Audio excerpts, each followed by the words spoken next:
Hello and welcome to Tathagat online ತರಬೇತಿ ಕೇಂದ್ರ ಧಾರವಾಡ. ಪ್ರಿಯ ಸ್ಪರ್ಧಾ ಮಿತ್ರರೇ, ಇಂದು ನಾವು ಇಲ್ಲಿ 4/10/2020 ನಡೆದಂತಹ IAS ಪೂರ್ವಭಾವಿ ಪ್ರಶ್ನೆ ಪತ್ರಿಕೆಯ ಕನ್ನಡದ ಆವೃತ್ತಿಯಲ್ಲಿ ಮುಂದುವರೆದಂತಹ ಭಾಗ 2 ಇತಿಹಾಸ ವಿಷಯಕ್ಕೆ ಸಂಬಂಧಪಟ್ಟ ಪ್ರಶ್ನೆಗಳನ್ನು ನಾವು ಇಲ್ಲಿ ನೋಡ್ತಾ ಹೋಗೋಣ. ಈ ಮೊದಲು ನೀವು ಭಾಗ 1ರಲ್ಲಿ ಇಂಡಿಯನ್ ಕಾನ್ಸ್ಟಿಟ್ಯೂಷನ್ ಆ್ಯಂಡ್ ಪಾಲಿಟಿಗೆ ಸಂಬಂಧಪಟ್ಟಂತೆ ಪ್ರಶ್ನೆಗಳನ್ನು ವಿಶ್ಲೇಷಣೆ ಮಾಡಲಾಗಿದೆ. ಅದರ ಒಂದು ಡಿಸ್ಕ್ರಿಪ್ಷನ್ ಬಾಕ್ಸ್ನಲ್ಲಿ ನಿಮಗೆ ಲಿಂಕನ್ನು ಕೂಡ ಕೊಟ್ಟಿರುತ್ತೇವೆ. ಯಾರಾದರೂ ನೋಡಿದ್ದರೆ ಅದನ್ನು ಮೊದಲು ನೋಡಿ, ನಂತರ ಈ ಪಾಠ ನೋಡಿ. ಹಾಗೂ ನಾವು ಇಲ್ಲಿ ಈ ಪ್ರಶ್ನೆಗಳನ್ನು ಅತಿ ಸೂಕ್ತವಾದ ಉತ್ತರಗಳೊಂದಿಗೆ ಮುಂಬರುವ KPSC ಮತ್ತು KSP ಪರೀಕ್ಷೆಗಳಿಗೆ ಅನುಕೂಲವಾಗುವ ನಿಟ್ಟಿನಲ್ಲಿ ಅಧ್ಯಯನವನ್ನು ಮಾಡ್ತಾ ಹೋಗೋಣ. ಈಗಾಗಲೇ ವಿದ್ಯಾರ್ಥಿಗಳು ಕಮೆಂಟ್ ಸೆಕ್ಷನ್ನಲ್ಲಿ ಭಾಗ 2 ಕೋರಿರುವುದು ನನ್ನ ಗಮನಕ್ಕೆ ನಮ್ಮ ಟೆಕ್ನಿಕಲ್ ಟೀಮ್ ತಂದಿರುತ್ತಾರೆ. ಇಲ್ಲಿ ಪ್ರಮುಖವಾಗಿ ಮಂಜುನಾಥ್, ಪ್ರಸಾದ್ ದೊಡ್ವಾಡ್, ಕುಮಾರ್ ಬಸು, ಮಹೇಶ್ ಹಿರೇಮಠ್, ಯೋಗೇಶ್ KG ಎಲ್ಲರ ಅವಶ್ಯಕತೆಯನ್ನು ಮೆರೆದಿರುತ್ತಾರೆ. ಇಲ್ಲಿ ನಾವು ಅವರಿಗೆ ಎಲ್ಲರಿಗೂ ಧನ್ಯವಾದಗಳನ್ನು ತಿಳಿಸುತ್ತೇನೆ. ಮತ್ತು ಇದೇ ರೀತಿ ನೀವು ಪ್ರತಿಯೊಬ್ಬರು ಕಮೆಂಟ್ ಸೆಕ್ಷನಲ್ಲಿ ತಮ್ಮ ಅನಿಸಿಕೆಗಳನ್ನು ತಿಳಿಸ್ತಾ ಹೋಗಬೇಕು. ಮತ್ತು ನಿಮಗೆ ಮುಂಬರುವ ದಿನಗಳಲ್ಲಿ ಯಾವೆಲ್ಲ ರೀತಿಯಾದಂಥ ವಿಡಿಯೋಗಳು ಬೇಕಂತ ಕೂಡ ನೀವು ಕಮೆಂಟ್ ಸೆಕ್ಷನಲ್ಲಿ ತಿಳಿಸಿ ಅವುಗಳನ್ನು ನಾವು ಮಾಡ್ತಾ ಹೋಗ್ತೇವೆ. ಹಾಗೆ ಇಲ್ಲಿ ಮಹೇಶ್ ಬೆಳಗಾಂ ಎನ್ನುವರು ಸರ್ ಯಾವಾಗ ಆನ್ಲೈನ್ ಕ್ಲಾಸ್ ಅಂತ ಕೇಳ್ತಾ ಇದ್ದಾರೆ. ನೋಡಿ ಮಹೇಶ್ ಅವರೇ, ಇದು ಡಿಸೆಂಬರ್ 1st ವೀಕ್ನಲ್ಲಿ ನಿಮಗೆ ನಾವು ಸೈನ್ಸ್ ಆ್ಯಂಡ್ ಟೆಕ್ಗೆ ಸಂಬಂಧಪಟ್ಟಂತೆ ಉಚಿತವಾಗಿ 1 ವಾರದ ತರಬೇತಿಯನ್ನು ನಾವು ನಿಮಗೆ ಕೊಡ್ತೇವೆ. ಕಂಪ್ಲೀಟ್ಲಿ ನಿಮಗೆ ವಿತ್ ಮಟೀರಿಯಲ್ ಕೂಡ ನಾವಲ್ಲಿ ಪ್ರೊವೈಡೆಡ್ ಮಾಡ್ತೇವೆ. ನಿಮಗೆ ಡೀಟೇಲ್ಸ್ ಬೇಕಾದಲ್ಲಿ ಡಿಸ್ಕ್ರಿಪ್ಷನ್ ಬಾಕ್ಸ್ನಲ್ಲಿ ನಮ್ಮ ಇಮೇಲ್ ID ಮತ್ತು ಕಾಂಟ್ಯಾಕ್ಟ್ ನಂಬರ್ ಇರ್ತದೆ. ನಮ್ಮ ಆಫೀಸಿಗೆ ನೀವು ಕಾಲ್ ಮಾಡಿಬಿಟ್ಟು ಹೆಚ್ಚಿನ ಮಾಹಿತಿಯನ್ನು ಪಡೆದುಕೊಳ್ಬೇಕು. ಹಾಗಾದರೆ ಇಲ್ಲಿ ನಾವು ಇವತ್ತಿನ ವಿಶ್ಲೇಷಣೆಯನ್ನು ಪ್ರಾರಂಭಿಸೋಣ. ಇಂದು ನಾವು ಹಿಸ್ಟ್ರಿ ನೋಡುವ ಮೊದಲನೇ ಭಾಗದಲ್ಲಿ ಇಲ್ಲಿ ನಮ್ಮದು ಒಂದು ಕರ್ಸರ್ ಪಾಯಿಂಟರ್ದು ಮೂಮೆಂಟ್ ಹಿಂದೆ ಮುಂದೆ ಆಗಿದ ಕಾರಣ ಸ್ವಲ್ಪ ಕನ್ಫ್ಯೂಷನ್ ಆಗಿರ್ಬೋದು ಅಂತ ನಾನು ಅನ್ಕೋತೀನಿ. ಇಲ್ಲಿ ನೋಡಿ, ರಾಜ್ಯಸಭೆಗೆ ಲೋಕಸಭೆಯೊಂದಿಗೆ ಸಮಾನ ಅಧಿಕಾರ ಇದೆ. ಈ ಕ್ವಶನನ್ನು ಹೇಳುವಾಗ ಇದು ಸರ್ಕಾರ ತೆಗೆದು ಹಾಕುವುದು ಮತ್ತು ಕಟ್ ಮೋಷನ್ ಬಗ್ಗೆ ಇವೆರಡೂ ಕೂಡ ಇವು ಎಕ್ಸ್ಕ್ಲೂಸಿವ್ಲಿ ನಾನು ಲೋಕಸಭಾದಂತ ಹೇಳಬೇಕಾಗಿತ್ತು. ಇಲ್ಲಿ ರಾಜ್ಯಸಭಾ ಅಂತ ಆಗಿದೆ. ಇದು ಲೋಕಸಭಾದು ಪವರ್ ಇರ್ತದೆ. ಅಮೆಂಡಿಂಗ್ ಕಾನ್ಸ್ಟಿಟ್ಯೂಷನ್ ಇಲ್ಲಿ ಲೋಕಸಭಾ ಮತ್ತು ರಾಜ್ಯಸಭಾದು ಎರಡು ಕುರಿತು ಸಮವಾಗಿರುತ್ತದೆ. ಇದು ಆಲ್ ಇಂಡಿಯಾ ಸರ್ವಿಸು ಇದು ಎಕ್ಸ್ಕ್ಲೂಸಿವ್ಲಿ ರಾಜ್ಯಸಭಾದ ಪವರ್. ಇದು ಆರ್ಟಿಕಲ್ 312ನಲ್ಲಿ ಅಂದರೆ 312 ಆರ್ಟಿಕಲ್ ವಿಧಿಯ ಅಡಿಯಲ್ಲಿ ಇದು ರಾಜ್ಯಸಭಾದೊಂದು ಪವರ್ ಆಗುತ್ತದೆ. ಆಮೇಲೆ ನೆಕ್ಸ್ಟು ಎರಡನೇ ಪ್ರಶ್ನೆಯಲ್ಲಿ ನಾನು ಹೇಳುವಾಗ freedom of right to freedom ಈ ಒಂದು ಮಾಹಿತಿ ಹೇಳುವಾಗ ನಿಮಗೆ ಇಲ್ಲಿ ಆರ್ಟಿಕಲ್ 19ರಿಂದ 22 ನಾನು ಮಿಸ್ಟೇಕಲ್ಲಿ 12 ಅಂತ ಹೇಳಿದ್ದೇನೆ. ಓಕೆ, ಇದಕ್ಕೆ ಕ್ಷಮೆ ಇರಲಿ. ಈ ರೀತಿ ನಾವು ಏನಾದರೂ ಮಿಸ್ಟೇಕ್ಸ್ ಸಣ್ಣ ಪುಟ್ಟ ಇದ್ದಲ್ಲಿ ನಾವು ಅದನ್ನು ಸರಿಪಡಿಸ್ಕೋತೀವಿ. ಇಂದು ನಾವು ಇಲ್ಲಿ ಹಿಸ್ಟ್ರಿಗೆ ಸಂಬಂಧಪಟ್ಟಂತೆ ಒಟ್ಟು 20 ಪ್ರಶ್ನೆಗಳನ್ನು ನೋಡ್ತಾ ಹೋಗ್ತೀವಿ. ನೋಡಿ, ಈ 20 ಪ್ರಶ್ನೆಗಳಲ್ಲಿ ಸುಮಾರು ಒಂದು 7-8 ಮಾತ್ರ ಈಸಿ ಇದ್ದವು.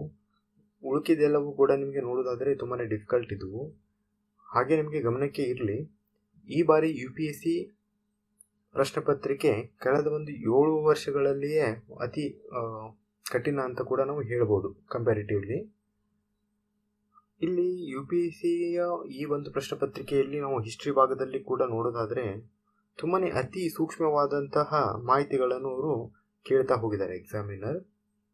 ಹೀಗಾಗಿ ನಾವು ಇವುಗಳನ್ನು ಹೇಗೆ ನಮಗೆ ಮುಂಬರುವ FDA, SDA ಮತ್ತು PSI ಎಕ್ಸಾಮ್ಗಳಿಗೆ ಅನುಕೂಲವಾಗುವ ರೀತಿಯಲ್ಲಿ ಯಾವ ಎಲ್ಲ ಆಯಾಮಗಳಲ್ಲಿ ನಾವು ಅಧ್ಯಯನ ಮಾಡಬೇಕಂತ ನೋಡ್ತಾ ಹೋಗೋಣ. ಇಲ್ಲಿ ಮೊದಲನೇ ಪ್ರಶ್ನೆ ನೋಡಿ, ಭಾರತದಲ್ಲಿ ಇಂಡಿಗೋ ಕೃಷಿ 20ನೇ ಶತಮಾನದ ಆರಂಭದ ವೇಳೆಗೆ ಕುಶಲು ಕಾರಣ ಏನಂತ ಹೇಳ್ತಾ ಇದ್ದಾರೆ. ನಿಮಗೆ ಆಪ್ಷನ್ ಬಂದ್ಬಿಟ್ಟು ಮೊದಲನೇದು ಇದು ಪ್ಲಾಂಟರ್ಸು, ತೋಟಗಾರರು ಅಂದರೆ ಪ್ಲಾಂಟರ್ಸರ ಒಂದು ದಬ್ಬಾಳಿಕೆ ವರ್ತನೆಗೆ ರೈತರ ಒಂದು ಪ್ರತಿರೋಧ ಆಗುತ್ತದೆ. ಅಥವಾ ಎರಡನೇ ಆಪ್ಷನ್ ಬಂದ್ಬಿಟ್ಟು ಹೊಸ ಆವಿಷ್ಕಾರಗಳಿಂದಾಗಿ ವಿಶ್ವ ಮಾರುಕಟ್ಟೆಯಲ್ಲಿ ಅದರ ಲಾಭಕತೆ ಇಲ್ಲದಂತಾಗಿರುತ್ತೆ. ಮೂರನೇ ಆಪ್ಷನ್ ಬಂದ್ಬಿಟ್ಟು ಇಂಡಿಗೋ ಕೃಷಿಗೆ ರಾಷ್ಟ್ರೀಯ ನಾಯಕರ ಒಂದು ವಿರೋಧವಾಗಿತ್ತು. ಹಾಗೆ ನಾಲ್ಕನೇ ಆಪ್ಷನ್ ಬಂದ್ಬಿಟ್ಟು ಪ್ಲಾಂಟರ್ಸ್ ಮೇಲೆ ಸರ್ಕಾರದ ಒಂದು ನಿಯಂತ್ರಣವನ್ನು ಹೇರಲಾಗಿತ್ತು. ಈ ರೀತಿ ನಿಮಗೆ ಕೊಟ್ಟಿದ್ದಾರೆ. ಇದಕ್ಕೆ ಕಾರಣ ಏನು 20ನೇ ಶತಮಾನದಲ್ಲಿ ಅಂತ ಕೇಳಿದ್ದಾರೆ.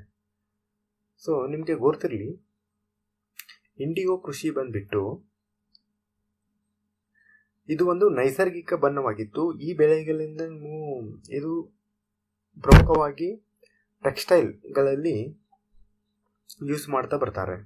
ಇಲ್ಲಿ ಏನಾಗುತ್ತದೆ ಅಂತಂದರೆ 19ನೇ ಶತಮಾನದ ಕೊನೆಯ ಹಂತದಲ್ಲಿ ನಿಮಗೆ ಜರ್ಮನ್ ರಾಸಾಯನ ಶಾಸ್ತ್ರಜ್ಞರು ಅಂದರೆ ಜರ್ಮನ್ ಕೆಮಿಸ್ಟ್ರು ಸಿಂಥೆಟಿಕ್ ಡೈನವನ್ನು ಸಂಶೋಧನೆ ಮಾಡ್ತಾರೆ.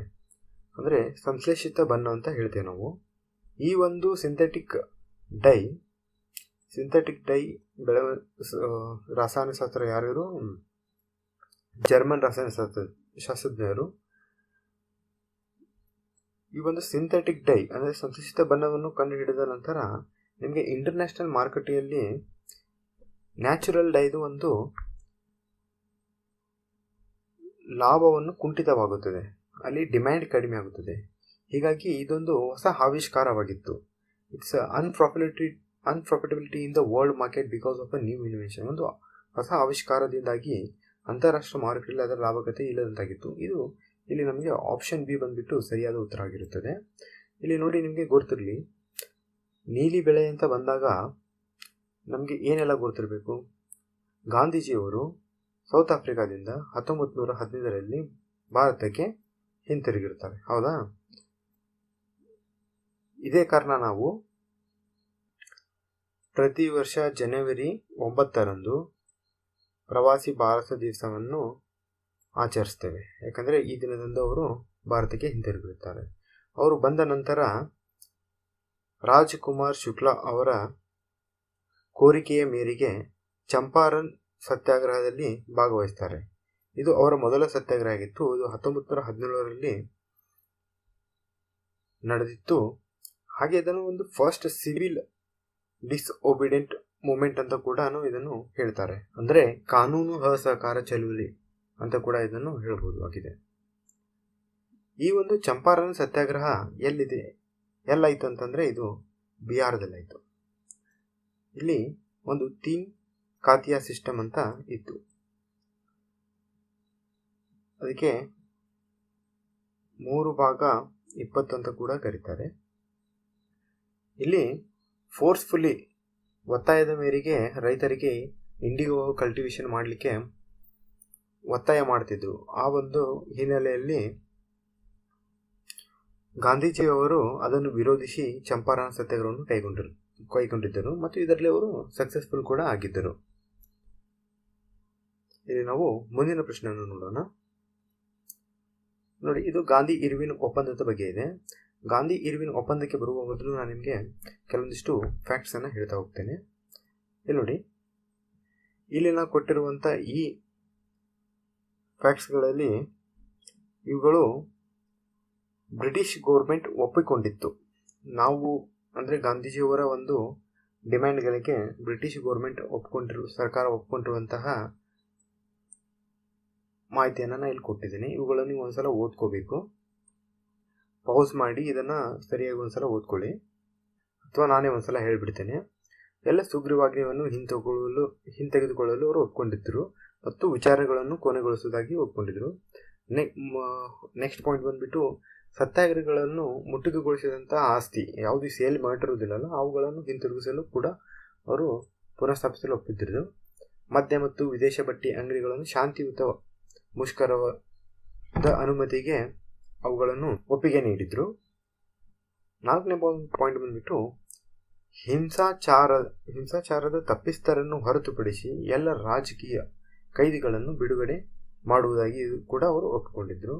ಅದೇ ರೀತಿ ಸಮುದ್ರ ತೀರದಲ್ಲಿ ಇರುವಂಥ ವ್ಯಕ್ತಿಯಿಂದ ಉಪ್ಪನ್ನು ಸಂಗ್ರಹಣೆ ಮತ್ತು ತಯಾರಿಕೆಗೆ ಅನುಮತಿ ನೀಡಲಾಗಿತ್ತು. ಇಲ್ಲಿ ಆಮೇಲೆ ನಂತರ ಕಾಂಗ್ರೆಸ್ ಮೇಲೆ ಇರುವಂಥ ಎಲ್ಲ ನಿಷೇಧಗಳನ್ನು ತೆಗೆದುಹಾಕಿದ್ರು. ಇವೆಲ್ಲವೂ ಬ್ರಿಟಿಷ್ ಗೌರ್ಮೆಂಟ್ ಒಪ್ಪಿಕೊಂಡಿರುವಂತಹ ಪ್ರಪೋಸಲ್ ಇವು ಗಾಂಧೀಜಿಯವರು ಕೊಟ್ಟಂತಹ ಬೇಡಿಕೆಗಳಿಗೆ ಒಪ್ಪಿಕೊಂಡಿರೋದು. ಈಗ ಈ ಆಧಾರದ ಮೇಲೆ ನಾವು ಆಪ್ಷನ್ಗಳನ್ನು ನೋಡ್ತಾ ಹೋಗೋಣ. ನಿಮಗೆ ಗಾಂಧಿ ಇರ್ವಿನ್ ಪ್ಯಾಕ್ಟ್ ಬಂದ್ಬಿಟ್ಟು ಇದು 14 ಫೆಬ್ರವರಿ 1931 ಇದನ್ನು ಸಹಿ ಮಾಡಲಾಗುತ್ತದೆ. ಇದಕ್ಕೆ ಡೆಲ್ಲಿ ಪ್ಯಾಕ್ಟ್ ಅಂತ ಕೂಡ ಕರೀತಾರೆ. ಗಾಂಧಿ ಇರ್ವಿನ್ ಪ್ಯಾಕ್ಟ್ಗೆ ಡೆಲ್ಲಿ ಪ್ಯಾಕ್ಟ್ ಅಂತ ಕೂಡ ಕರೀತಾರೆ. ಜನವರಿ 1931 ರೌಂಡ್ ಟೇಬಲ್ ಕಾನ್ಫರೆನ್ಸ್ 1 ಅದು ಮುಕ್ತಾಯವಾಗುವ ನಿಟ್ಟಿನಲ್ಲಿ ಈ ಒಂದು ಡೆಲ್ಲಿ ಪ್ಯಾಕ್ಟ್ ನೆಕ್ಸ್ಟ್ ಆಗುವುದು ಡೆಲ್ಲಿ ಪ್ಯಾಕ್ಟ್. ನಂತರ ಈಗ ನಾವು ಆಪ್ಷನ್ ನೋಡೋದಾದ್ರೆ ರೌಂಡ್ ಟೇಬಲ್ ಸಮ್ಮೇಳನದಲ್ಲಿ ಭಾಗವಹಿಸಲು ಕಾಂಗ್ರೆಸ್ಗೆ ಆಹ್ವಾನವನ್ನು ನೀಡುತ್ತಾರೆ. ಇದು ಸರಿಯಾದ ಉತ್ತರ. ಇದು ಸರಿಯಾದ ಒಂದು ಆಪ್ಷನ್ ಆಗಿದೆ. ಕಾನೂನು ಅಸಹಕಾರ ಚಳುವಳಿ ಸಂಬಂಧಿಸಿದಂತೆ ಘೋಷಿಸಲಾದ ಸುಗ್ರೀವಾಜ್ಞೆಗಳನ್ನು ಹಿಂತೆಗೆದುಕೊಳ್ಳುವುದು, ಪೊಲೀಸ್ ಮಿತಿ ಮೀರಿದ ವಿಚಾರಣೆಗಳನ್ನು ಗಾಂಧೀಜಿಯವರ ಸಲಹೆಯನ್ನು ಅಂಗೀಕರಿಸುವುದು, ಹಿಂಸಾಚಾರದ ಆರೋಪವಿಲ್ಲದ ಕೈದಿಗಳನ್ನು ಮಾತ್ರ ಬಿಡುಗಡೆ ಮಾಡುವುದು. ಈಗ ನೋಡಿ ಆಪ್ಷನ್ಗಳನ್ನು ನೀವು ನೋಡಿದಿರಿ. ನಿಮಗೆ ನಾನು ಅಲ್ಲಿ ಕೊಟ್ಟಂಥ ಫ್ಯಾಕ್ಟ್ರಿಗಳಲ್ಲಿ ನಿಮಗೆ ಒಂದಂತರೂ ನಿಮಗೆ ಗೊತ್ತಿರಲೇಬೇಕು, ಯಾಕಂದರೆ ನಾವು ಸರ್ವೇ ಸಾಮಾನ್ಯವಾಗಿ ನೋಡಿರ್ತೇವೆ. 4ನೇ ಆಪ್ಷನ್ ಬಂದುಬಿಟ್ಟು ನೋಡಿ, ನಿಮಗೆ ಒಂದಂತರೂ ಕರೆಕ್ಟ್ ಇದೆ, ಹೌದಾ? ಒಂದು ಎಲ್ಲೆಲ್ಲಿದೆ? ಇಲ್ಲಿದೆ. ಆಪ್ಷನ್ ಎ ಮತ್ತು ಆಪ್ಷನ್ ಬಿಗಳಲ್ಲಿದೆ. ಇಲ್ಲಿ ನಾವು ಸರಿಯಾದ ಉತ್ತರವನ್ನು ಗುರುತಿಸಬೇಕು. ಹೀಗಾಗಿ ನಾನು ಇವನ್ನ ಎರಡನ್ನು ಎಲಿಮಿನೇಟ್ ಮಾಡಿಬಿಡ್ತೇನೆ. ಓಕೆ, ನಾನೀಗ 50-50 ಸ್ಟೇಜ್ನಲ್ಲಿದ್ದೇನೆ.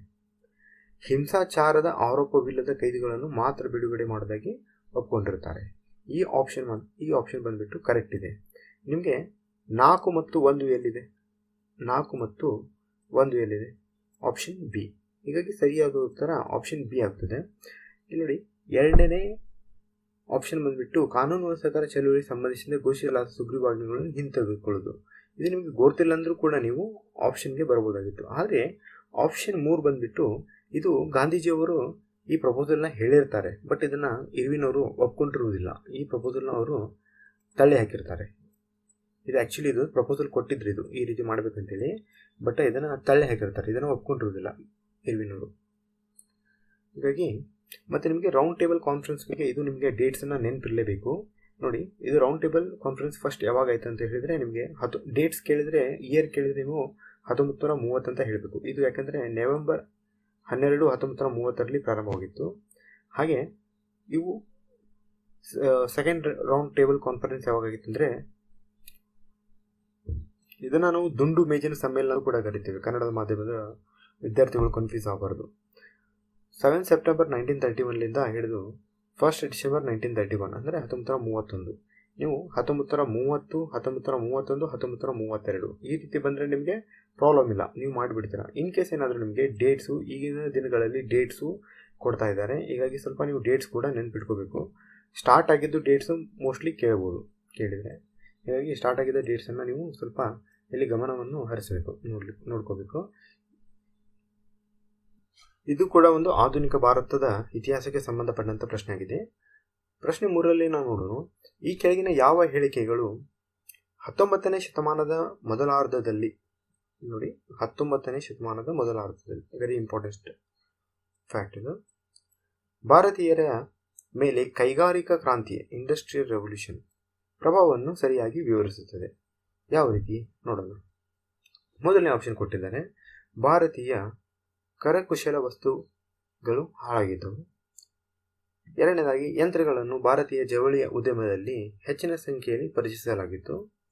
ಮೂರನೇದು, ರೈಲ್ವೆ ಮಾರ್ಗಗಳನ್ನು ದೇಶದ ಹಲವು ಭಾಗಗಳಲ್ಲಿ ಹಾಕಲಾಗಿತ್ತು. ಹಾಗೆ 4ನೇದು ಬಂದುಬಿಟ್ಟು ಬ್ರಿಟಿಷ್ ಉತ್ಪಾದನೆಗಳ ಆಮದಿನ ಮೇಲೆ ಭಾರೀ ಸುಂಕವನ್ನು ವಿಧಿಸಲಾಗಿತ್ತು. ಇಲ್ಲಿ ನೋಡಿ, ನಿಮಗೆ ಗೊತ್ತಿರಲಿ, ಅವ್ರು ಏನಂತ ಕೇಳಿದ್ದಾರೆ, 19th ಸೆಂಚುರಿ. 19th ಸೆಂಚುರಿ ಅಂದರೆ ನಿಮಗೆ ಯಾವಾಗ ಬರುತ್ತೆ?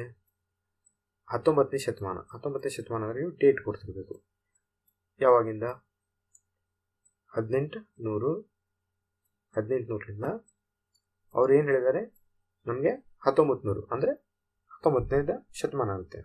ಅವರು ಮೊದಲ ಅರ್ಧ ಅಂತ ಹೇಳಿದ್ದಾರೆ, ಅಂದರೆ first half of the 19th century ಅಂತ ಹೇಳಿದ್ದಾರೆ. ಹೀಗಾಗಿ 1850 ಅವ್ರು ಸ್ಪೆಸಿಫಿಕ್ಲಿ ಡೇಟ್ ಹೇಳಿದ್ದಾರೆ, ಮೆನ್ಷನ್ ಮಾಡಿದ್ದಾರೆ. ಇದೇ ನಿಮಗೆ ಹಿಂಟು. ಈ ಹಿಂಟನ್ನು ಆಧರಿಸಿ ನಾವು ಹೋಗ್ತಾ ಹೋದರೆ ನೋಡಿ, machines var introduced in the Indian textile industry in a large number ಅಂತ ಇದೆ. ನಿಮಗೆ ಗೊತ್ತಿರಲಿ, ಈ ಮಾಹಿತಿನ ನೀವು ನೋಟ್ ಮಾಡ್ಕೋಬೇಕು. ಫಸ್ಟ್ ಟೆಕ್ಸ್ಟೈಲ್ ಮಿಲ್ ನಮ್ಮದು ಪೋರ್ಟ್ ಗ್ಲೋಸ್ಟರ್ನಲ್ಲಿ ಇದನ್ನು ಸ್ಥಾಪಿಸಿದ್ದು 1818ರಲ್ಲಿ ಕಲ್ಕತ್ತಾದಲ್ಲಿ ಬಂದ್ಬಿಟ್ಟು. ಅದು ನಿಮಗೆ first cotton textile mill of Bombay ನಿಮ್ಗೆ ಬಂದ್ಬಿಟ್ಟು 1854ರಲ್ಲಿ. ಇದು ನಮಗೆ ಸ್ಟಾರ್ಟಿಂಗ್ ಅಂತ ನಾವು ಕನ್ಸಿಡರ್ ಮಾಡ್ತಾರೆ, 1854. ಹಾಗಾಗಿ ಇದು 50ನ ಮೀರಿತು. ಆಪ್ಷನ್ ಬಿ ಅಲ್ಲ. ಹಾಗೆ ನಿಮಗೆ ರೈಲ್ವೆ ಗೊತ್ತಿರಲಿ, ರೈಲ್ವೆ ನಿಮ್ಗೆಲ್ಲರಿಗೂ ಗೊತ್ತೇ ಇದೆ. ರೈಲ್ವೆ ಯಾವಾಗ ಪ್ರಾರಂಭವಾಗಿತ್ತು? 16 ಏಪ್ರಿಲ್ 1900 ಅಲ್ಲ, 1853. ಓಕೆ, ಮುಂಬೈ ಟು ತಾನೆ ಫಸ್ಟ್ ರೈಲು ಸ್ಟಾರ್ಟ್ ಆಗಿತ್ತು 1853. ಹಾಗಾದರೆ ಇದು ಸ್ಟಾರ್ಟ್ ಆಗಿದ್ದು ನಮಗೆ 1853. ಅವ್ರು ಕೇಳ್ತಾ ಇರೋದು 1800ರಿಂದ 1850ರೊಳಗೆ.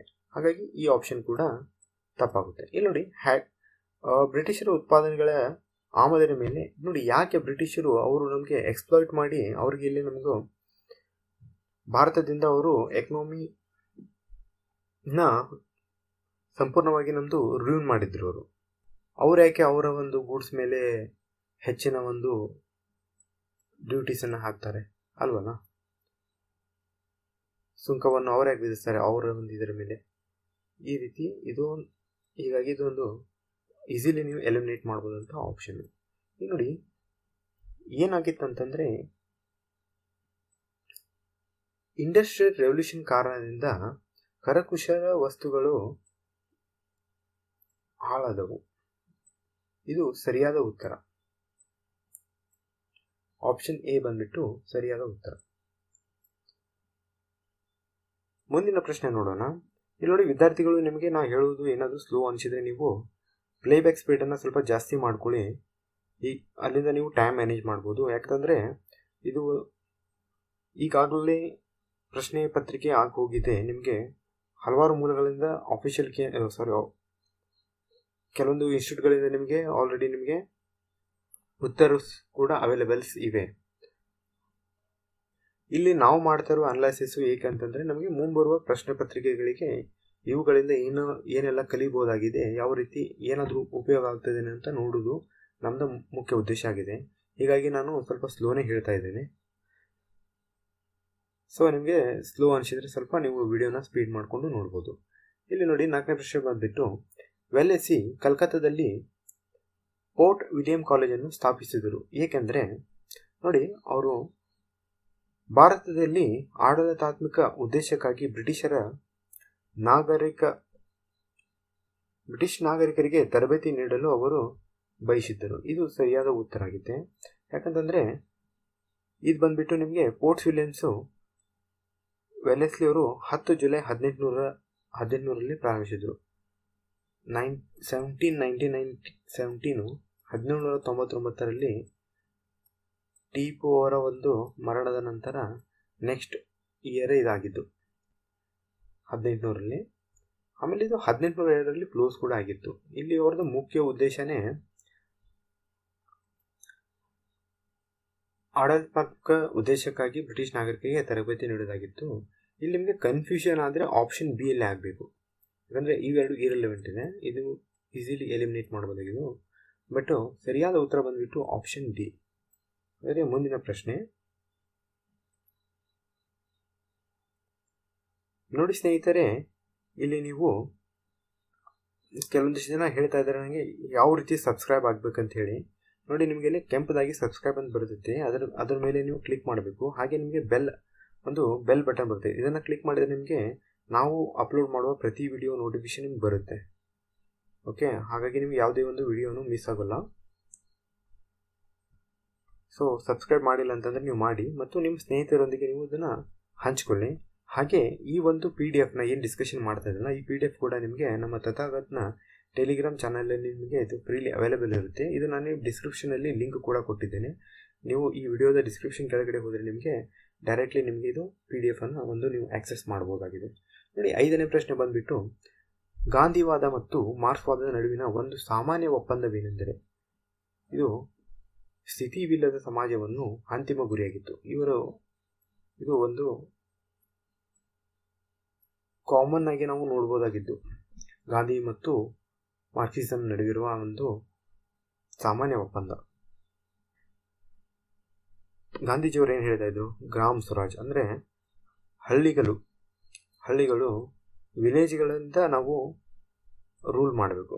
ಒಂದು 4-5 ವಿಲೇಜು, ಒಂದು 10-6 ವಿಲೇಜುಗಳು ಇದು ಕೂಡ ಕೂಡಿಸಿ ಸ್ವರಾಜ್ ಆಗಬೇಕು. ಅಂದರೆ ಇಲ್ಲಿಂದ ನಿಮಗೆ ಸ್ವತಂತ್ರವಾಗಿ ಆಡಳಿತವಾಗಬೇಕನ್ನೋದು ಒಂದು ಗಾಂಧೀಜಿಯವರ ಇತ್ತು. ಅದೇ ನಮ್ಮ ಡಾಕ್ಟರ್ BR ಅಂಬೇಡ್ಕರ್ ಅವರು ಹೇಳಿರ್ತಾರೆ, ಇದು ಶಹರಗಳಿಂದ ಆಗಬೇಕಾಗಿತ್ತು. ಈಗ ನಾವು ಆಗ್ತಾ ಇರೋದು ಶಹರಗಳಿಂದ, ನಮ್ಮ ಸಿಸ್ಟಮ್ ಈಗಿರೋದು ಇದೇ ರೀತಿ. ಆದರೆ ಮುಂದಿನ ಪ್ರಶ್ನೆ ನೋಡೋಣ. ಭಾರತದ ಇತಿಹಾಸವನ್ನು ಉಲ್ಲೇಖಿಸಿ ಉಲ್-ಗುಲಾನ್ ಅಥವಾ ಗ್ರೇಟ್ ಟ್ಯುಮಲ್ಟ್ ಈ ಕೆಳಗಿನ ಯಾವ ಘಟನೆಯನ್ನು ವಿವರಿಸುತ್ತದೆ? ಸಿ ಫ್ರೆಂಡ್ಸ್, ಉಲ್-ಗುಲಾನ್ ದ ಗ್ರೇಟ್ ಟ್ಯುಮಲ್ಟ್ ಇದು ಬಂದ್ಬಿಟ್ಟು ನಿಮಗೆ ಒಂದು ಪ್ರಮುಖ ಬುಡಕಟ್ಟು ಒಂದು ದಂಗೆ ಬರುತ್ತೆ. ಇದು ಬಂದ್ಬಿಟ್ಟು ಆನ್ಸರ್ ನಿಮಗೆ ಬಿರ್ಸಾ ಮುಂಡಾ ರಿವೋಲ್ಟ್. ಬಿರ್ಸಾ ಮುಂಡಾ ಬಂದ್ಬಿಟ್ಟು ನಿಮಗೆ ತಮ್ಮ ಸಾಮಾನ್ಯ ಭೂಮಿಯ ನಾಶದ ವಿರುದ್ಧ ಹೋರಾಡುತ್ತಿದ್ದರು. ಇದು ನಿಮಗೆ ಜಾರ್ಖಂಡ, ಯಾವ ರಾಜ್ಯಕ್ಕೆ ಸಂಬಂಧಪಟ್ಟಿದೆ ಅಂತಂದರೆ ಇದು ಜಾರ್ಖಂಡ. ಅದೇ ರೀತಿ ನೀವು ಇಲ್ಲಿ ನೋಡ್ರಿ, ಇದು ಕೂಡ ನಿಮಗೆ ಸಾಮಾನ್ಯವಾಗಿ ಬಹುತೇಕ ಇತರೆ ಪ್ರಶ್ನೆ ಪತ್ರಿಕೆಯಲ್ಲಿ ಆಲ್ರೆಡಿ ಕೇಳಿದ್ದಾರೆ, ಇವು ಯಾವ ಒಂದು ಭಾಗಕ್ಕೆ ಸಂಬಂಧಪಟ್ಟಿದ್ವು ಅಂತ ಹೇಳಿ. ಇದು ರೈತರ ದಂಗೆ, ಮಪಿಲಾ ರೆವಲ್ಯೂಷನ್ ಅಂದರೆ ಇದು ಕೇರಳಕ್ಕೆ ಸಂಬಂಧಪಟ್ಟಿತ್ತು. ಇಂಡಿಗೋ ರಿವೋಲ್ಟ್ ಅಂತ ಬಂದ್ಬಿಟ್ಟು ನಿಮಗೆ ಇದು ಬೆಂಗಾಲ್ಗೆ ಸಂಬಂಧಪಟ್ಟಿರುತ್ತೆ. ಅದೇ ರೀತಿ ನೀವು ಪಬ್ನಾ ರಿವೋಲ್ಟ್ ಬಂದರೆ ನಿಮಗೆ ಪೂರ್ವ ಬೆಂಗಾಲ್, ಈಸ್ಟರ್ನ್ ಬೆಂಗಾಲ್ಗೆ. ಹಾಗೆ ಕೋಲ್ ಅಂತಂತ ಬಂದರೆ ನಿಮಗೆ ಇದು ಛೋಟಾ ನಾಗ್ಪುರು. ಹಾಗೆ ನೀವು ಸಂತಾಲ್ ಕೂಡ ನಿಮಗೆ ಹಲವಾರು ಬಾರಿ ಇತರೆ ಪ್ರಶ್ನೆ ಪತ್ರಿಕೆಯಲ್ಲಿ ಆಲ್ರೆಡಿ ಕೇಳಿದ್ದಾರೆ. ಸಂತಾಲ್ ಅಪ್ರೈಸಿಂಗ್ ಅಂತ ಬರೆದಿದ್ದು ರಾಜ್ಮಾ ಹಿಲ್ಸ್. ಸೊ ಇವನ್ನೆಲ್ಲ ನೀವು ನೋಟ್ ಮಾಡ್ಕೊಳ್ಳಿ. ನೋಡಿ, ಮುಂದಿನ ಪ್ರಶ್ನೆ ನೋಡೋಣ. ಈ ಪ್ರಶ್ನೆಯಲ್ಲಿ ನೀವು ಕೆಲವೊಂದು ಈ ಒಂದು ಜರ್ನಲ್ ನೀವು ನೆನ್ಪಿಟ್ಕೋಬೇಕು. ನನಗನ್ಸುತ್ತೆ ಇದು ಮುಂಬರುವ FDಯಲ್ಲಿ ಕೇಳುವಂಥ ಒಂದು ಸಂಭವನೀಯ ಪ್ರಶ್ನೆ ಅಂತೇಳಿ. ಇಲ್ಲಿ ನೋಡಿ, ಅಸ್ಪೃಶ್ಯ ಸಮಾಜದ ಜನರನ್ನು ಗುರಿಯಾಗಿಸಿಕೊಂಡು ಮೊದಲ ಮಾಸಿಕ ಪತ್ರಿಕೆ ವಿಠಲ್ ವಿದ್ವಾಂಸ ಯಾರಿಂದ ಪ್ರಕಟವಾಗಿತ್ತು ಅಂತ ಹೇಳಿದೆ. ಇಲ್ಲಿ ನೀವು ಆಪ್ಷನ್ ನೋಡಿದಾಗ ನಿಮಗೆ ಜ್ಯೋತಿಬಾ ಫುಲೆ ಇದೆ, ಹೌದು, ಮತ್ತು ಭೀಮರಾವ್ ಅಂಬೇಡ್ಕರ್. ಇಲ್ಲಿ ನಿಮಗೆ ಸ್ವಲ್ಪ ಕನ್ಫ್ಯೂಷನ್ ಆಗ್ಬೋದು, ಜ್ಯೋತಿರಾವ್ ಫುಲೆ ಆಗ್ಬೋದು ಅಥವಾ ಭೀಮರಾವ್ ಅಂಬೇಡ್ಕರ್ ಅಂತ ಹೇಳಿ. ಸಾಮಾನ್ಯವಾಗಿ ಇಲ್ಲಿ ಮೊದಲು ಆಪ್ಷನ್ ನೋಡಿ ಇದನ್ನು ಎಲಿಮಿನೇಷನ್ ಮೆಥಡಿಂದ ಕೂಡ ನೀವು ಮಾಡ್ಬೋದಾಗಿತ್ತು. ಯಾಕಂದರೆ ಅವರು ಕೇಳ್ತಾ ಇರೋದೇನು, ಫಸ್ಟ್ ಮಂತ್ಲಿ, ಮೊದಲನೇದಾಗಿ, ಹೌದಾ, ಮೊದಲ ಮಾಸಿಕ ಪತ್ರಿಕೆ ವಿಠಲ್ ವಿದ್ವಾಂಸ. ಈಗ ವಿಠಲ್ ವಿದ್ವಾಂಸ ಬಗ್ಗೆ ನೀವು ಕೇಳಿರೋದಿಲ್ಲ, ಹೌದಾ. ಈಗ ಇಲ್ಲಿ ಭೀಮರಾವ್ BR ಅಂಬೇಡ್ಕರ್ ಅವರ ಹೆಸರಿದೆ, ಮತ್ತು BR ಅಂಬೇಡ್ಕರ್ ಆ್ಯಕ್ಚುಲಿ ಜ್ಯೋತಿಬಾ ಫುಲೆ ಅವರಿಂದ ಇನ್ಸ್ಪೈರ್ ಆಗಿದ್ರು, ಹೌದಾ. ಜ್ಯೋತಿಬಾ ಫುಲೆ ಅವರದ್ದು ಯಾವುದಿದು, ಸತ್ಯಶೋಧಕ ಸಮಾಜ ಮತ್ತು ಗುಲಾಮಗಿರಿ ಇದೆಲ್ಲ ಇದು. ಅದೇ ನಿಮಗೆ ಗಾಂಧೀಜಿಯವ್ರದ್ದು ಬಂದರೆ ಹರಿಜನ್ ನಿಮ್ಗೆ ಗೊತ್ತಿದೆ. ಸೊ ಇವರಿಬ್ಬರಿಗಿಂತ ಮೊದಲಕ್ಕೆ ನಿಮಗೆ ಜ್ಯೋತಿಬಾ ಫುಲೆ ಅವರು ಅಂತ ಒಂದು ಕನ್ಕ್ಲೂಷನ್ಗೆ ಬರ್ಬೋದಾಗಿತ್ತು. ಇಲ್ಲಿ ಬಂದ ನಂತರ ನೀವು ಗೋಪಾಲ್ ಬಾಬಾ ವಾಲಂಕರ್ ಮತ್ತು ಜ್ಯೋತಿಬಾ ಫುಲೆ, ಇಲ್ಲಿ ನಾವು 50-50ಗೆ ಬರಬೇಕಾಗಿತ್ತು. ಸೊ ನಿಮಗೆ ಇಲ್ಲಿ ಇನ್ಫಾರ್ಮೇಷನ್ ಹೇಳಬೇಕಂತಂದರೆ 1888 ಗೋಪಾಲ್ ಬಾಬಾ ವಾಲಂಕರ್ ಅವರು ಅಸ್ಪೃಶ್ಯ ಸಮುದಾಯದ ಜನರನ್ನು ಗುರಿಯಾಗಿಸಿಕೊಂಡು ವಿದ್ವಾಂಸಕ ಎಂಬ ಮಾಸ ಪತ್ರಿಕೆಯನ್ನು ಅವರು ಪ್ರಕಟಣೆ ಮಾಡ್ತಾರೆ. ಇದನ್ನು ಡಿಸ್ಟ್ರಾಯರ್ ಆಫ್ ಬ್ರಾಹ್ಮಣಿಕಲ್ ಅಥವಾ ಸೆರೆಮೋನಿಯಲ್ ಪೊಲ್ಯೂಷನ್ ಅಂತ ಕೂಡ ಕರೀತಾರೆ. ಗೋಪಾಲ್ ಬಾಬಾ ವಾಲಂಕರ್ ಅವರು ಬಂದ್ಬಿಟ್ಟು ನಿಮಗೆ ಸುಧಾರಕ ಮತ್ತು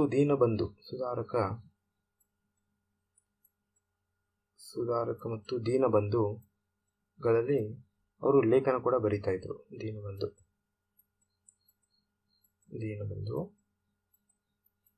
ಕೂಡ ಅಲ್ಲಿ ಲೇಖನ ಬರೆದಿದ್ದು. ಇಲ್ಲಿ ಸರಿಯಾದ ಉತ್ತರ ಬಂದ್ಬಿಟ್ಟು ನಿಮಗೆ ಆಪ್ಷನ್ ಎ, ಗೋಪಾಲ್ ಬಾಬಾ ವಾಲಂಕರ್. ಮುಂದಿನ ಪ್ರಶ್ನೆ ನೋಡೋಣ. ಈ ಒಂದು ಪ್ರಶ್ನೆ ತುಂಬಾನೇ ಇಂಪಾರ್ಟೆಂಟ್ ಆಗಿದೆ. 1884ರ ರಕ್ಮಾಬಾಯಿ ಪ್ರಕರಣವು ಯಾರ ಮೇಲೆ ಕೇಂದ್ರೀಕರಿಸುತ್ತಿದೆ ಅಂದರೆ ರಿವಾಲ್ಡ್ ಅರೌಂಡ್ ಅಂತ ಕೇಳ್ತಾ ಇದ್ದಾರೆ. ಇಲ್ಲಿ 3 ಆಪ್ಷನ್ ಕೊಟ್ಟಿದ್ದಾರೆ ಅವರು. ಮಹಿಳೆಯರ ಶಿಕ್ಷಣ ಪಡೆಯುವ ಹಕ್ಕು, ಒಪ್ಪಿಗೆಯ ವಯಸ್ಸು, ವೈವಾಹಿಕ ಹಕ್ಕುಗಳ ಮರುಸ್ಥಾಪನೆ. ಈ ಒಂದು ಪ್ರಶ್ನೆ ನೋಡಿ, ಸಿಲೆಬಸ್ನಲ್ಲಿ ನಿಮಗೆ ವುಮನ್ ಅಪ್ಲಿಫ್ಮೆಂಟ್ ಅಂತ ಇರುತ್ತೆ. ಅಂದರೆ ಮಹಿಳೆಯರ ಉನ್ನತೀಕರಣಕ್ಕಾಗಿ ಸಂಬಂಧಿಸಪಟ್ಟಂಥ ಒಂದು ಪ್ರಶ್ನೆ ಆಗಿರ್ಬೋದು. ಇದು ಭಾರತದ ಇತಿಹಾಸದ ಒಂದು ಸಂದರ್ಭದಲ್ಲಿ ನೋಡೋದಾದರೆ ಇವರ ಒಂದು ಕಾಲಮಾನ ನಿಮಗೆ 1864ರಿಂದ 1955. ರಕ್ಮಾಬಾಯಿ ಅವರು ಯಾಕೆ ಇಂಪಾರ್ಟೆಂಟ್ ಅಂತಂದರೆ ಇವರು ರಕ್ಮಾಬಾಯಿ ಆಗಿದ್ದು ಫಸ್ಟ್ ಫೀಮೇಲ್ ಪ್ರಾಕ್ಟಿಸಿಂಗ್ ಡಾಕ್ಟರ್. ಇವರು ಮೊದಲ ಫೀಮೇಲ್ ಪ್ರಾಕ್ಟಿಸಿಂಗ್ ಡಾಕ್ಟರ್ ಆಗಿದ್ರು. ಇವರು ಮಹಿಳಾ ವೈದ್ಯ. ಅಂದರೆ ಮೊದಲ ಮಹಿಳಾ ವೈದ್ಯ ಅಂತ ಯಾರಂತಂದರೆ ಆನಂದಿಬಾಯಿ ಜೋಶಿ ಅವರು. ಇವರು ಮೊದಲ ಮಹಿಳಾ ವೈದ್ಯ. ಅಂದರೆ ಇವರು ಪ್ರಾಕ್ಟಿಸಿಂಗ್ ಡಾಕ್ಟರ್ ಫಸ್ಟ್ ಯಾರು ಅಂತ ಕೇಳಿದರೆ ರಕ್ಮಾಬಾಯಿ ಅವರು. ಕಡೆ ಒಂದು ಇಂಟ್ರೆಸ್ಟಿಂಗ್ ಸ್ಟೋರಿ ಇದೆ. ರಕ್ಮಾಬಾಯಿ ಅವರಿಗೆ 11 ವರ್ಷ ಇದ್ದಾಗ 19 ವರ್ಷ ಇರುವಂತಹ ದಾದಾಜಿ ಭಿಕಾಜಿ ಅವರ ಜೋಡಿಗೆ ಇವ್ರಿಗೆ ಮದುವೆ ಆಗುತ್ತೆ. ನಂತರ ಇವರು ತಮ್ಮ ಎಜುಕೇಷನ್ನು ತಮ್ಮ ಮನೆಯಲ್ಲೇ ಇದ್ಕೊಂಡು ಕಂಟಿನ್ಯೂ ಮಾಡ್ತಾರೆ. ಮುಂದೆ ಬಂದ್ಬಿಟ್ಟು ಶಕಾರಾಮ್ ಅರ್ಜುನ್ ಅನ್ನುವರು, ಇವರು ಕೂಡ ಪ್ರೊಫೆಷನಲಿ ಡಾಕ್ಟರ್ ಆಗಿದ್ರು. ಇವರು ರಕ್ಮಾಬಾಯಿ ಅವರು ರೀಮ್ಯಾರೇಜ್ ಆಗಿರ್ತಾರೆ. ಇಲ್ಲಿ ದಾದಾಜಿ ಭಿಕಾಜಿ ಅವರು ರಕ್ಮಾಬಾಯಿ ಅವರಿಗೆ ಒಂದು ಲೀಗಲ್ ನೋಟಿಸ್ನ ಕಳಿಸ್ತಾರೆ, ಬಂದು ಅವ್ರ ಜೋಡಿ ಸಂಸಾರ ಮಾಡಲಿಕ್ಕೆ, ಅವ್ರ ಜೋಡಿ ಇರಲಿಕ್ಕೆ. ಅದು ಕೇಸ್ನಲ್ಲಿ ಅವಾಗ ಕೋರ್ಟ್ನಲ್ಲಿ ಕೂಡ ಹೇಳ್ತಾರೆ ರಕ್ಮಾಬಾಯಿ ಅವರಿಗೆ ಒಂದು ನೀವು ಜೈಲಿಗೆ ಹೋಗಿ ಅಥವಾ ದಾದಾಜಿಯವರ ಹತ್ರ ಹೋಗಿ ಅಂತೇಳಿ. ಈ ಸಂದರ್ಭದಲ್ಲಿ ರಕ್ಮಾಬಾಯಿ ಅವರಿಗೆ ಇಬ್ಬರು ಪ್ರಮುಖರು ಸಪೋರ್ಟ್ ಮಾಡ್ತಾರೆ. ಯಾರಂತಂದರೆ ಪಂಡಿತ್ ರಮಾಬಾಯಿ ಮತ್ತು ಮಲಾಬಾರಿ. ಇವರಿಬ್ರು ರಕ್ಮಾಬಾಯಿ ಅವರಿಗೆ ಒಂದು ಸಪೋರ್ಟ್ ಮಾಡ್ತಾರೆ. ಈ ಒಂದು ಕೇಸಿನ ಅನ್ವಯವೇ ನಿಮಗೆ ಒಪ್ಪಿಗೆ ವಯಸ್ಸು age of consent act 1891. Age of consent act ಅಂದರೆ ಒಪ್ಪಿಗೆ ವಯಸ್ಸಿನ ಕಾಯ್ದೆ 1891 ಜಾರಿ ಬರುತ್ತೆ ಈ ಒಂದು ಕೇಸಿನಿಂದ. ಹೀಗಾಗಿ ನಿಮಗೆ ಆಪ್ಷನ್ 2 ಬಂದುಬಿಟ್ಟು ಸರಿಯಾಗಿದೆ. ಇದೇ ಕೇಸ್ನಲ್ಲಿ ನಿಮಗೆ 1885ರಲ್ಲಿ ವೈವಾಹಿಕ ಹಕ್ಕುಗಳ ಮರುಸ್ಥಾಪನೆಗೆ ಕೂಡ ಮೊದಲನೇದಾಗಿ ಹಿಂದೂ ಲಾಗಳಲ್ಲಿ ಈ ರೀತಿ ಒಂದು ಜಡ್ಜ್ಮೆಂಟ್ ಬರುತ್ತೆ. ಏನಂತಂದರೆ ರಕ್ಮಾಬಾಯಿ ಅವರಿಗೆ ಫೋರ್ಸ್ ಮಾಡುವುದಿಲ್ಲ. ಯಾಕಂತಂದರೆ ಅವರು ವಯಸ್ಸಿನಲ್ಲಿ ಮದುವೆ ಆಗಿದ್ದು ಅವರ ಒಂದು ಒಪ್ಪಿಗೆ ಇಲ್ಲದಂತೆ ಆಗಿರುತ್ತದೆ. ಹೀಗಾಗಿ ಅವರಿಗೆ ಫೋರ್ಸ್ ಮಾಡುವಾಗಿಲ್ಲ ಅಂತೇಳಿ ಒಂದು ಜಡ್ಜ್ಮೆಂಟ್ ಆಗುತ್ತದೆ. ಹಾಗಾಗಿ ಇನ್ಸ್ಟಿಟ್ಯೂಷನ್ ಆಫ್ ಕಾಂಜುಗಲ್ ರೈಟ್ ಅಂತಂದರೆ ಗಂಡು ಹೆಣ್ಣು ನಡುವಿನ ವೈವಾಹಿಕ ಹಕ್ಕುಗಳಿಗೆ ಸಂಬಂಧಪಟ್ಟಿರುತ್ತದೆ. ಹೀಗಾಗಿ ಆಪ್ಷನ್ 2 ಮತ್ತು ಆಪ್ಷನ್ 3 ಅಂದರೆ ಇಲ್ಲಿ 2 ಮತ್ತು 3 ಯಾವುದು? Option B. ಇಲ್ಲಿ ಆಪ್ಷನ್ ಬಿ ಕರೆಕ್ಟಾಗಿ ಸರಿಯಾದ ಉತ್ತರವಾಗಿರುತ್ತದೆ. ಮುಂದಿನ ಪ್ರಶ್ನೆ ನೋಡೋಣ. ಇವೆಲ್ಲ ಅಡಿಷನಲ್ ಇನ್ಫಾರ್ಮೇಷನ್ ನೀವು ನೋಟ್ ಡೌನ್ ಮಾಡ್ಕೋಬೇಕು. ಮತ್ತು ನಾನು ನಿಮಗೆ ಅದೇ ಹೇಳಿದೆಲ್ಲ, ಇದನ್ನು PDF ನೀವು ಮೊದಲು ಡೌನ್ಲೋಡ್ ಮಾಡ್ಕೊಳ್ಳಿ. ವಿಡಿಯೋ ನೋಡೋ ಮೊದಲು PDF ಡೌನ್ಲೋಡ್ ಮಾಡ್ಕೋಬೇಕು. ನಂತರ ಈ PDF ನಲ್ಲಿ ನೀವು ವರ್ಕ್ ಮಾಡಿ ಇವುಗಳನ್ನು ಸಂಗ್ರಹಿಸ್ತಾ ಹೋಗಿ. ನಿಮಗೆ ಇದೊಂದು ಅದ್ಭುತವಾದಂಥ ಮೆಟೀರಿಯಲ್ ಆಗುತ್ತೆ ಮುಂದಿನ ದಿನಗಳಲ್ಲಿ. ನೋಡಿ, ನೆಕ್ಸ್ಟ್ ಕ್ವಶನ್ ಬಂದುಬಿಟ್ಟು, ಈ ಪ್ರಶ್ನೆ ಬಂದುಬಿಟ್ಟು ನೋಡಿ, ಇದೊಂದು ತುಂಬಾ ಡಿಫಿಕಲ್ಟ್ ಕ್ವಶನ್ ಆಗಿತ್ತು. ಇಲ್ಲಿ ಏನು ಹೇಳ್ತಾ ಇದ್ದಾರೆ ಅಂತಂದರೆ, ಸ್ವತಂತ್ರ ಸಂಗ್ರಾಮದ ಸಂದರ್ಭದಲ್ಲಿ ಸಕಾರಾಮ್ ಗಣೇಶ್ ದೇವ್ಸ್ಕರ್ ಬರೆದ ದೇಶಕಥಾ ಪುಸ್ತಕವನ್ನು ಉಲ್ಲೇಖಿಸಿ ಈ ಕೆಳಗಿನ ಹೇಳಿಕೆಗಳನ್ನು ನಾವು ಪರಿಗಣಿಸಬೇಕು. ಯೂಸಲಿ ನೀವು ಸ್ಟ್ಯಾಂಡರ್ಡ್ಸ್ ಬುಕ್ಸ್ ಓದುವಾಗ ಕೂಡ ನಿಮಗೆ ಈ ಒಂದು ಮಾಹಿತಿ ಸಿಗುವುದು ಸ್ವಲ್ಪ ಕಠಿಣವಾಗಿತ್ತು. ಇಲ್ಲಿ ನೋಡಿ, ಆಪ್ಷನ್ಗಳು ಬಂದ್ಬಿಟ್ಟು, ಈ ಪುಸ್ತಕದಲ್ಲಿ ವಸಾಹತುಶಾಹಿ ರಾಜ್ಯದ ಮನಸ್ಸಿನ ಸಂಮೋಹನ ವಿಜಯದ ವಿರುದ್ಧ ಎಚ್ಚರಿಕೆ ನೀಡಿತ್ತು.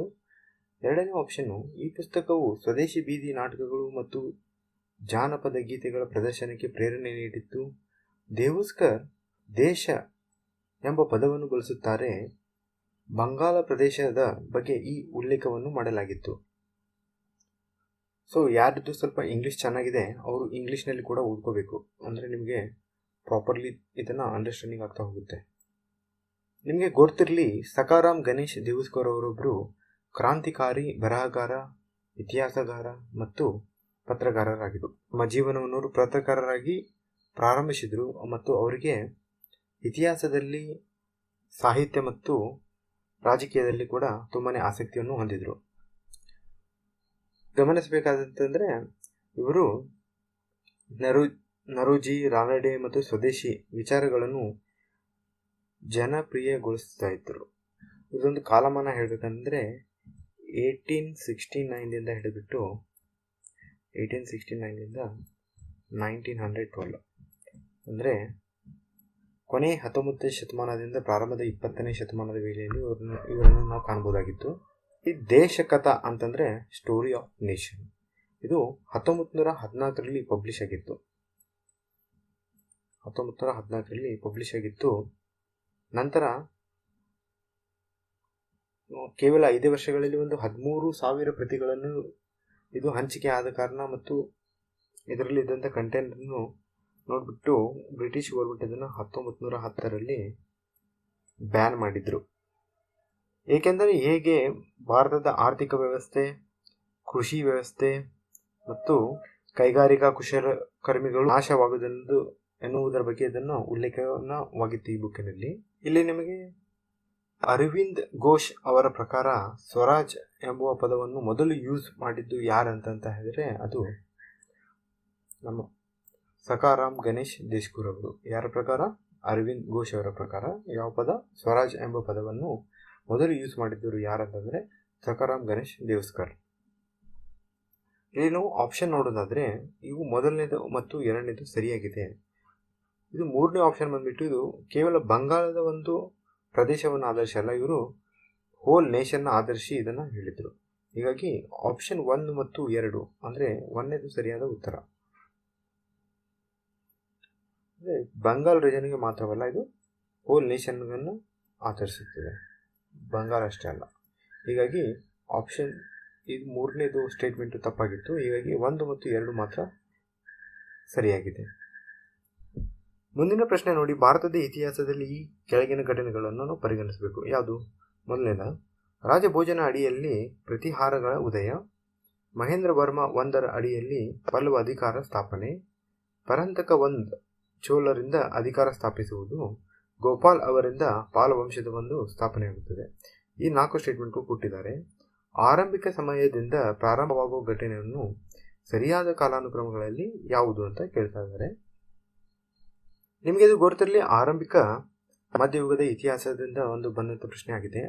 ಇಲ್ಲಿ ನಮಗೆ ಇಯರ್ಸನ್ನು ಗೊತ್ತಿದ್ದರೆ ನೀವು ಇದನ್ನು ಕ್ರ್ಯಾಕ್ ಈಸಿಲಿ ಮಾಡ್ಬೋದಾಗಿತ್ತು. ಮೊದಲನೇದಾಗಿ ನಾನು ಇಲ್ಲಿ ಕೊಟ್ಟಿದ್ದೆ ನಿಮಗೆ establishment of a Pallava power under the Mahendra Varma. ಅಂದರೆ ಮಹೇಂದ್ರ ವರ್ಮರ ಅಡಿಯಲ್ಲಿ ಪಲ್ಲವ ಅಧಿಕಾರ ಸ್ಥಾಪನೆ ಆಗಿದ್ದು ಇದು 7ನೇ ಕ್ರಿಸ್ತಪೂರ್ವ 7ನೇ ಶತಮಾನ. ಇದು ಆಪ್ಷನ್ 2 ಮೊದಲಲ್ಲಿ ಬರುತ್ತೆ. ಸೊ ನಮಗಿರೋದು ಎ ಅಥವಾ ಸಿಗಳ ನಡುವೆ ಆಗುತ್ತೆ. ಈ ಎ ಮತ್ತು ಸಿಗಳ ನಡುವೆ ಮತ್ತಾವುದು ಕಾಮನ್ ಇದೆ? 3 ಇದೆ. ಅಂದರೆ 3 ನಿಮಗೆ ಲಾಸ್ಟ್ ಬರುತ್ತೆ. ಇದೇ ನಿಮಗೊಂದು ಹಿಂಟು. ಯಾಕಂತ ಹೇಳ್ತೀನಿ ನೋಡಿ, ಚೋಳ ಪವರ್ ಅಂತ ಬಂದುಬಿಟ್ರೆ ನಿಮಗೆ ಚೋಳ ನಿಮಗೆ 3rd century BC, 3rd century BC ಅಂತಂದರೆ ಕ್ರಿಸ್ತ ಪೂರ್ವದಿಂದ ಕೂಡ ಇವರು ಚೋಳ ಡೈನೆಸ್ಟಿ ಅಂತ ನಿಮಗೆ ಬಂದರೆ ನಿಮಗೆ ಜಗತ್ತಿನಲ್ಲೇ ಅತಿ ಹೆಚ್ಚು ಆಳ್ವಿಕೆ ಮಾಡಿದ್ದ ರಾಜಮನೆತಗಳಲ್ಲಿ ಒಂದಾಗಿದೆ ಇದು ಚೋಳ. ಇಲ್ಲಿ ಅವರು ಬಾಯಿ ಏನಂತ ಕೊಟ್ಟಿದ್ದಾರೆ? ಪರಂತಕ ಒಂದರಿಂದ ಚೋಳ ಅಂತ ಕೇಳಿದಾರಲ್ಲ, ಹೀಗಾಗಿ ಇದು 10ನೇ ಶತಮಾನ ಆಗುತ್ತೆ. 10ನೇ ಶತಮಾನ ಆಗುತ್ತೆ. ಸೊ ನಿಮಗೆ ಇದು 1ನೇದು ಗೊತ್ತಾಗಿತ್ತು ಅಂತಂದರೆ ನಿಮಗೆ 3ನೇದು ನಿಮ್ಗೆ ಗೊತ್ತಿಲ್ಲದಿದ್ರೂ ಕೂಡ ನೀವು ಮಾಡ್ಬೋದಾಗಿತ್ತು. ಈಗ ನಿಮಗೆ 1-4 ಅಥವಾ 4-1 ಅಂತ ನೋಡೋದಾದರೆ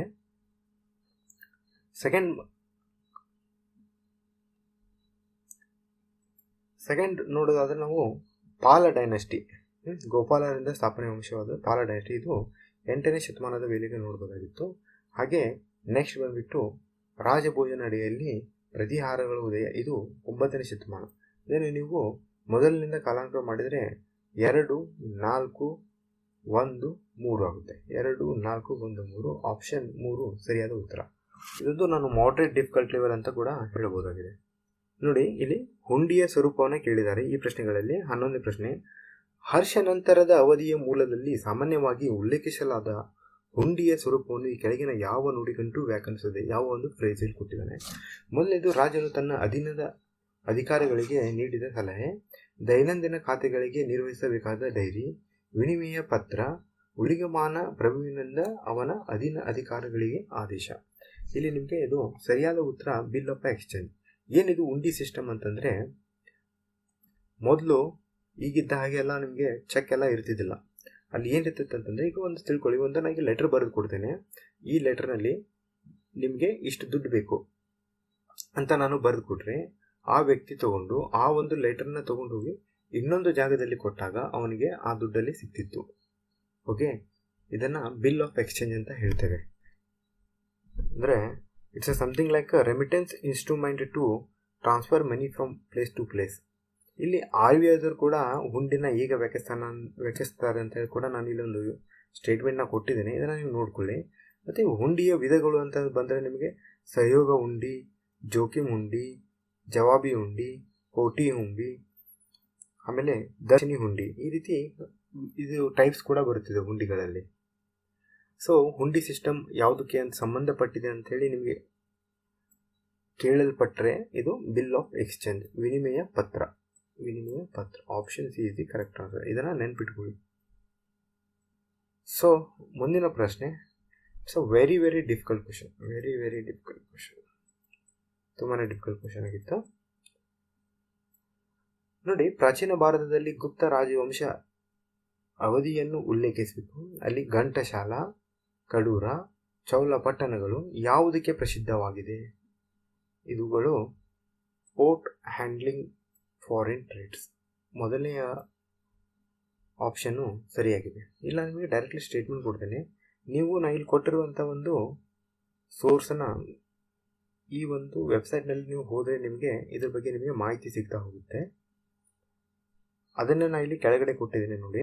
ಸೊ ನಾನು ಯಾಕೆ ನಿಮಗೆ ಎಂಫಸಿಸ್ ಮಾಡ್ತಾ ಇದ್ದೇನೆ, ಈ PDF ಡೌನ್ಲೋಡ್ ಮಾಡಿ ಪ್ರಿಂಟ್ ತೊಗೋಬೇಕಂತಂದರೆ, ಈ ರೀತಿ ನಾನು ನಿಮಗೆ ಅಡಿಷ್ನಲ್ ಇನ್ಫಾರ್ಮೇಷನ್ ಕೊಡ್ತಾ ಇದ್ದೀನಲ್ಲ, ಇವು ಮುಂದಿನ ದಿನಗಳಲ್ಲಿ ನೀವು ಮತ್ತೆ ಬೇರೆ ಪ್ರಶ್ನೆ ಪತ್ರಿಕೆಗಳಲ್ಲಿ ಕಾಣಬಹುದಾಗಿರುತ್ತದೆ. ಏನಾದರೂ ಈ ಪ್ರಶ್ನೆಯನ್ನು ಆಧರಿಸಿ ನಮ್ಮ KPSC ಮತ್ತು KSPಗಳಲ್ಲಿ ಪ್ರಶ್ನೆ ಪತ್ರಿಕೆಗಳು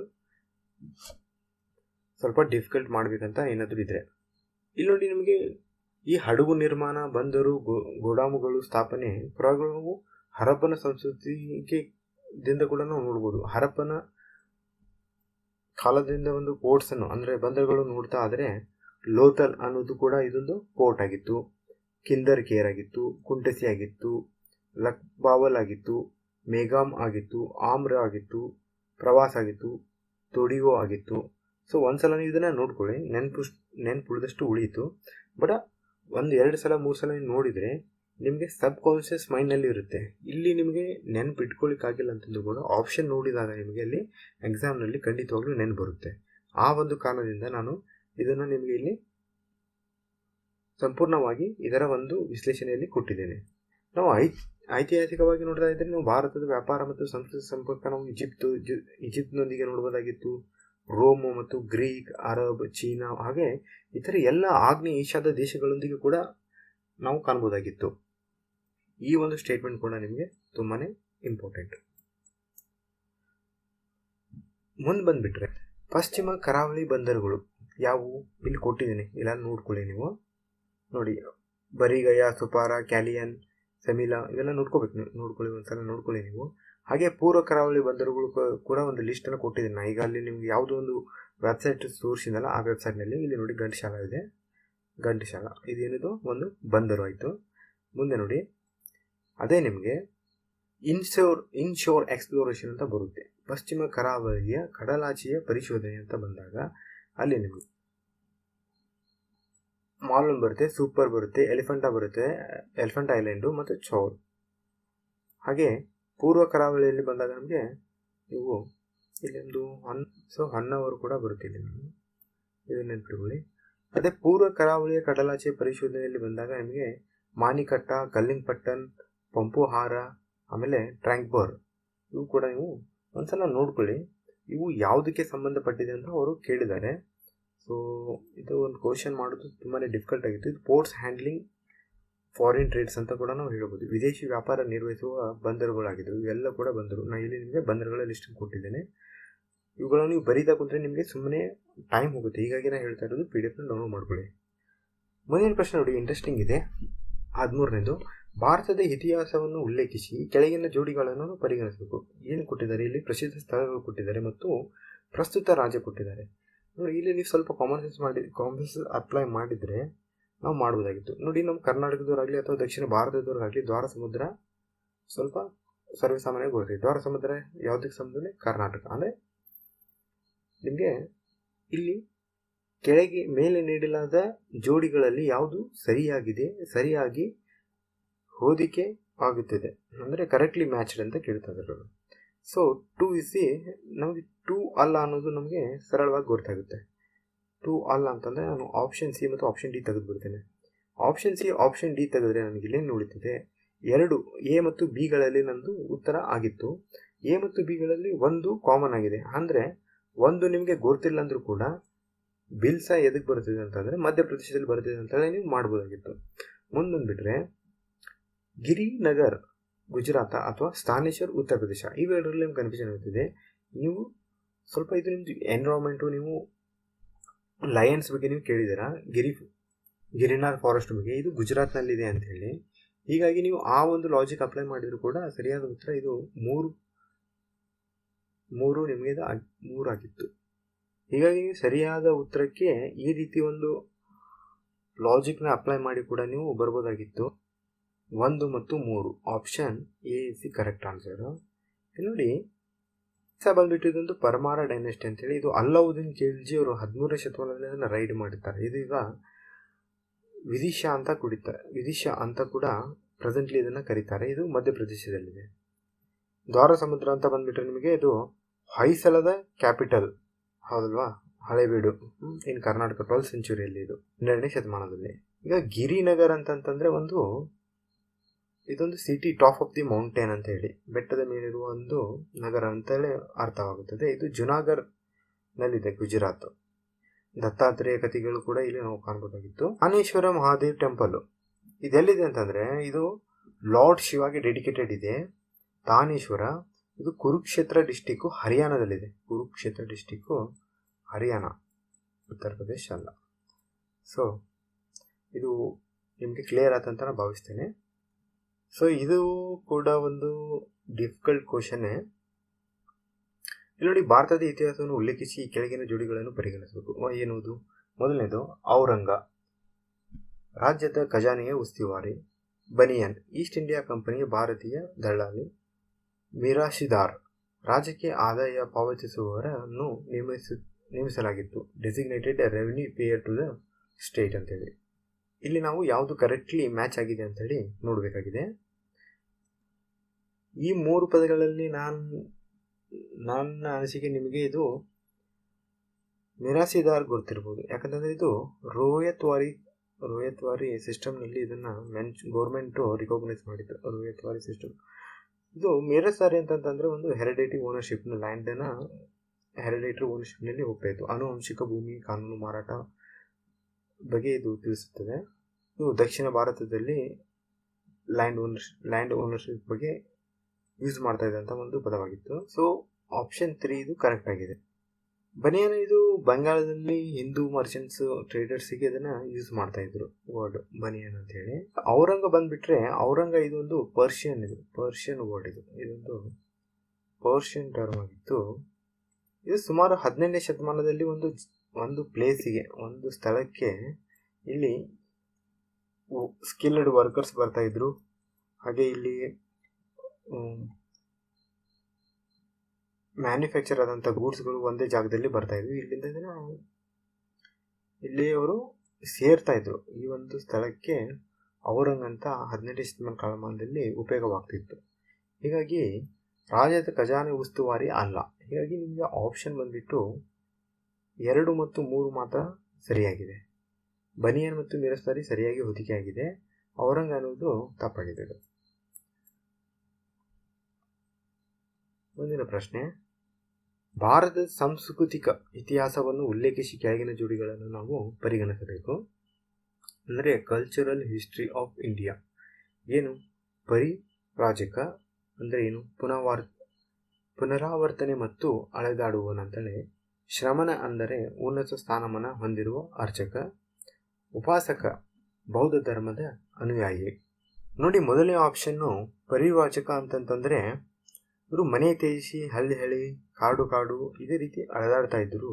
ಆದ್ದರಿಂದ ಅವರನ್ನು ಪರಿವ್ರಾಜಕ ಅಂತ ಎನ್ತಾ ಇದ್ರು.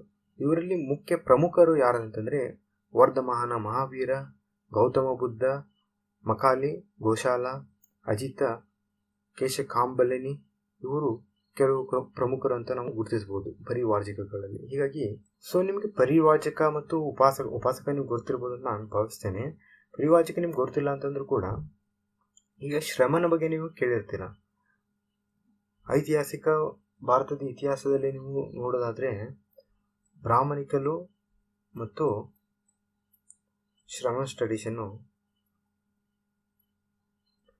ತುಂಬಾ ಪೀಕ್ನಲ್ಲಿದ್ದು. ಶ್ರಮನ್ ಅಂತಂತಂದರೆ ಇದೊಂದು ಆ್ಯಂಟಿ ವೇದಿಕ್. ಶ್ರಮಣ್ ಟ್ರೆಡಿಷನ್ ಅಂತಂದರೆ ಆ್ಯಂಟಿ ವೇದಿಕ್. ಏನು ಆ್ಯಂಟಿ ವೇದಿಕ್ ಅಂತಂದರೆ ಅಂದರೆ ವೇದಿಕ್ ಕಲ್ಚರ್ದ ವಿರುದ್ಧವಾಗಿತ್ತು.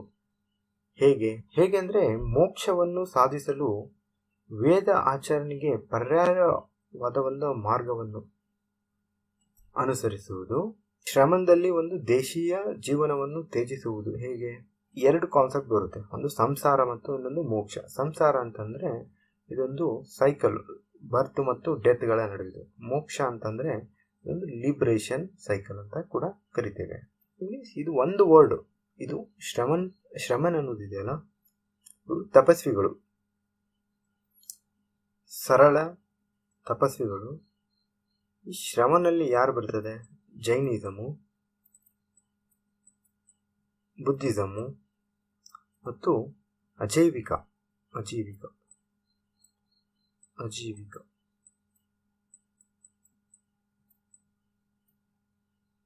ಈ ಶ್ರಮನ್ ಟ್ರೆಡಿಷನಲ್ಲಿ ಬರ್ತದೆ.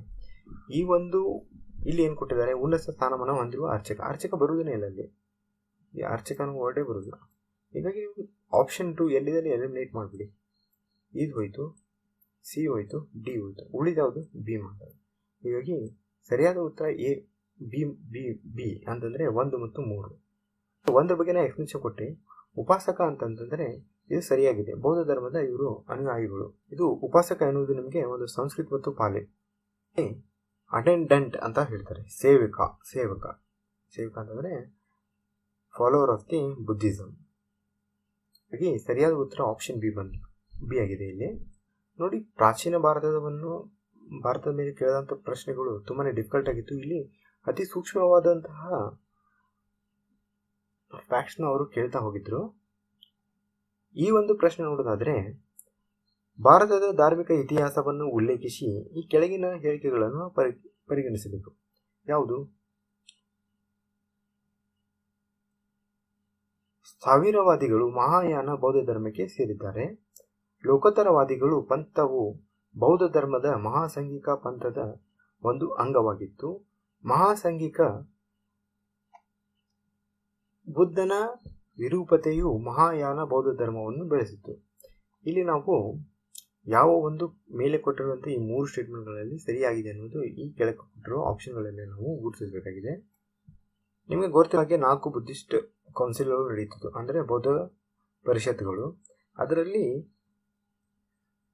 ಈ 4 ಬುದ್ಧಿಸ್ಟ್ ಕೌನ್ಸಿಲ್ಗಳನ್ನ ಸರಿಯಾಗಿ ನೋಡ್ಕೋಬೇಕು. ಯಾಕಂತಂದರೆ ಅಲ್ಲಿ ಯಾವ ಒಂದು ಜಾಗದಲ್ಲಾಗಿತ್ತು ಮತ್ತು ಯಾರು ಅದು ಕಿಂಗ್, ಅಲ್ಲಿ ಯಾವ ಒಂದು ರಾಜನ ದಿನದಲ್ಲಿ ಅವು ನಡೀತಿತ್ತು ಮತ್ತು ಇಲ್ಲಿ ಯಾವ ಒಂದು ಘಟನೆಯನ್ನು ನಡೀತಿದ್ದಂತೆಲ್ಲ ಅವು ಕೂಡ ನಿಮಗೆ ಕೇಳ್ತಾ ಬರ್ತಾರೆ ಪ್ರಶ್ನೆಗಳಲ್ಲಿ. ಈಗ ನಾವು ಎರಡನೇ ಒಂದು ಬೌದ್ಧ ಸಮ್ಮೇಳನದಲ್ಲಿ ವೈಶಾಲಿಯಲ್ಲಿ ನಡೆಯಿತು. ಅಲ್ಲಿ ಕಾಲಾಶೋಕ ಅವರು ರಾಜರಾಗಿದ್ದರು ಮತ್ತು ಅಲ್ಲಿ ಏನಾಯ್ತು ಅಂತಂದರೆ ಸ್ಥಾವೀರ್ ವಾದಿನ್ ಮತ್ತು ಮಹಾಸಂಘಿಕ ಅಂತೇಳಿ ಮೊದಲನೇದಾಗಿ ಡಿವೈಡ್ ಆಗುತ್ತದೆ. ಸ್ಥಾವೀರ್ ವಾದಿನ್ ಮತ್ತು ಮಹಾಸಂಘಿಕ ಅಂತೇಳಿ. ಸಾವಿರವಾದಿನವರು ಇದಾರಲ್ಲ, ಇವರು ಹಿರಿಯರ ಬೋಧನೆಗಳಲ್ಲಿ ನಂಬಿಕೆ ಇಟ್ಟವರಾಗಿದ್ದರು. ಅಂದರೆ they believed in the teaching of the elders. Whereas the Mahasanghika ಇವರಿದಾರಲ್ಲ, ಇವರು believed in the member of a great community. ಇಲ್ಲಿ ಸ್ಥಾವರವಾದಿಕ ಅಂತ ಬಂದ್ಬಿಟ್ರೆ ನಿಮಗೆ ಇದು ಹೀನಾಯನ ಸಬ್ಸೆಕ್ಟ್ಗಳು ಹೀನಾಯನ, ಸ್ತರವಸ್ತಿವಾದ ಮತ್ತು ಸಮಿತಿಹಾಸ ಅಂತ ಬರುತ್ತದೆ. ಸ್ತರವಸ್ತಿವಾದ ಮತ್ತು ಸಮಿತಿಹಾಸ ಅಂತ ಬರುತ್ತದೆ. ಅದೇ ರೀತಿ ನೀವು ಮಹಾಯಾನದಲ್ಲಿ ಇದು ಏನು ಡೆವಲಪ್ ಆಗ್ತದೆ ಅದರಲ್ಲಿ ಲೋಕೋತ್ತರವಾದಿನ, ಮಹಾನಿಯಾನಿಸಮ್, ಹಾಗೆ ಮಾಧ್ಯಮಿಕ ಮತ್ತು ಯೋಗಾಚಾರ ಇವೆಲ್ಲ ಮಹಾಸಂಘಿಕದಲ್ಲಿ ಡೆವಲಪ್ ಆಗ್ತಾ ಗೊತ್ತಿರ್ತದೆ. 4ನೇ ಬುದ್ಧಿಸ್ಟ್ ಕೌನ್ಸಿಲ್ನಲ್ಲಿ ಏನಾಯಿತು, ಹೀನಾಯನ ಮತ್ತು ಮಹಾಯಾನ ಅಂಥೇಳಿ 2 ಪಂಥಗಳಾಗಿ ಡಿವೈಡ್ ಆಗಿತ್ತು 4ನೇ ಬುದ್ಧಿಸ್ಟ್ ಕೌನ್ಸಿಲ್ನಲ್ಲಿ. ಇದು 2ನೇ ಬುದ್ಧಿಸ್ಟ್ ಕೌನ್ಸಿಲ್ನಲ್ಲಿ ಆಗಿತ್ತು. ಸೊ ಈಗ ನಾನು ನಿಮಗೆ ಹೇಳಿದ ಇನ್ಫಾರ್ಮೇಷನ್ ಪ್ರಕಾರ ಮೊದಲನೆಯದು ಸ್ಥಾವರವಾದಿಗಳು ಮಹಾಯಾನ ಬೋಧಕ್ಕೆ ಸೇರಿದರು. ಅಲ್ಲ, ಮಹಾಯಾನ ಅಲ್ಲ, ಇದು ಹೀನಯಾನ ಆಗಬೇಕು. ಹೀಗಾಗಿ ಆಪ್ಷನ್ 1 ತಪ್ಪಾಗಿತ್ತು. 1 ಎಲ್ಲಿದೆ ತೆಗೀರಿ, ಇದು ಹೋಯಿತು. ಈಗ ಇವೆರಡರಲ್ಲಿ 3 ಸರಿಯಾಗಿದೆ. ಹಾಗಾಗಿ ಈ 3 ಮತ ಸರಿಯಾಗಿಯೇ ಇದೆ. ಇಲ್ಲಿ ನೋಡಿ 2ನೇ ಆಪ್ಷನ್, ಲೋಕೋತ್ತರವಾದಿ ಪಂಥವು ಬೌದ್ಧ ಧರ್ಮದ ಮಹಾಸಂಘಿಕ ಪಂಥವನ್ನು ಒಂದು ಅಂಗವಾಗಿತ್ತು. ಸೊ ನಾನೇ ಹೇಳಿದಲ್ಲ, ಮಹಾಸಂಘಿಕದಲ್ಲಿ ಲೋಕೋತ್ತರವಾದಿನು ಮತ್ತು ಮಹಾಯಾನಿಸಮ್, ಮಾಧ್ಯಮಿಕಾದಿ ಮತ್ತು ಯೋಗಾಚಾರ ಇವೆಲ್ಲ ಕೂಡ ಮಹಾಸಂಘಿಕದಲ್ಲಿ ಬರ್ತವೆ. ಹೀಗಾಗಿ ಆಪ್ಷನ್ 2 ಕೂಡ ಸರಿಯಾಗಿತ್ತು. ಸೊ ನಾವು ಸರಿಯಾದ ಉತ್ತರನ ಇಲ್ಲಿ ನೋಡೋದಾದರೆ ಆಪ್ಷನ್ ಬಿ 2 ಮತ್ತು 3. ಇದಕ್ಕೆ ನೋಡಿ ನಾವು ಬೌದ್ಧ ಧರ್ಮದ ಬುದ್ಧಿಸಮ್ ಬಗ್ಗೆ ನಾವು ಎಷ್ಟೆಲ್ಲ ಸಿಂಪಲ್ ಇನ್ಫಾರ್ಮೇಷನ್ ಓದಿರ್ತೇವೆ. ಹಾಗೆ ಅವರು ಈ ರೀತಿ ಒಂದು ಮೈಕ್ರೋ ಲೆವೆಲ್ಗೆ ಇನ್ಫಾರ್ಮೇಷನ್ ಕೇಳಿದ್ರಂತ ಇದು ತುಂಬಾ ಡಿಫಿಕಲ್ಟ್ ಆಗುತ್ತದೆ. ಇಲ್ಲಿ ನಿಮಗೆ ಎಷ್ಟು ಸಾಧ್ಯ ಆಗುತ್ತದೆ ನಾನು ಹೇಳ್ತಾರೆ ಇನ್ಫಾರ್ಮೇಷನ್ ನೀವು ಸಂಗ್ರಹಿಸಿ ಮತ್ತು ಇವುಗಳನ್ನು ರಿವಿಷನ್ನ ಕೂಡ ಮಾಡಬೇಕು. ಯಾಕಂತಂದರೆ ಈಗ ನಿಮಗೆ ಟ್ರೆಂಡ್ ಗೊತ್ತಿದೆ 2014-15 ಸಾಲಿನಲ್ಲಿ ಬಂದಂಥ UPSC ಪ್ರಶ್ನೆ ಪತ್ರಿಕೆಗಳಿಂದ ಕೆಲವೊಂದು ಒಂದೊಂದು ಸ್ಟೇಟ್ಮೆಂಟ್ ಕೂಡ ಇವತ್ತು ನಮಗೆ PCಯಲ್ಲಿ ಕೂಡ ಬರ್ತಾ ಇದೆ. ನಾವು ಫಾರ್ ಎಕ್ಸಾಂಪಲ್ ನಿಮ್ಗೆ ಕೊಡ್ಬೇಕಂತಂದರೆ ಮೊನ್ನೆ ತನಕ ಬಂದಿತ್ತು ಮಸಾಲಾ ಬಾಂಡ್ 2016 UPSCಯಲ್ಲಿ ಕೇಳಿದಂಥ ಒಂದು ಮಸಾಲಾ ಬಾಂಡ್ ಬಗ್ಗೆ ಮಾಹಿತಿ 2020 ಪೊಲೀಸ್ ಕಾನ್ಸ್ಟೇಬಲಲ್ಲಿ ಮಸಾಲಾ ಬಾಂಡ್ ಬಗ್ಗೆ ಬಂದಿದೆ. ಈ ರೀತಿ ಇವುಗಳು ಮುಂದಿನ ದಿನಗಳಲ್ಲಿ ರಿಪೀಟ್ ಆಗೋ ಚಾನ್ಸಸ್ ಇರುವ ಕಾರಣ ನಾವು ಇಲ್ಲಿ ವಿಶ್ಲೇಷಣೆ ಮಾಡ್ತಾ ಇದ್ದೇವೆ. ನೋಡಿ, ಭಾರತದ ಸಂಸ್ಕೃತಿಯ ಇತಿಹಾಸವನ್ನು ಉಲ್ಲೇಖಿಸಿ ಈ ಕೆಳಗಿನವುಗಳಲ್ಲಿ ಯಾವುದು ಪರಮಿತಾಸ್ ಪದದ ಸರಿಯಾದ ವಿವರಣೆಯನ್ನು ಕೊಡ್ತದೆ.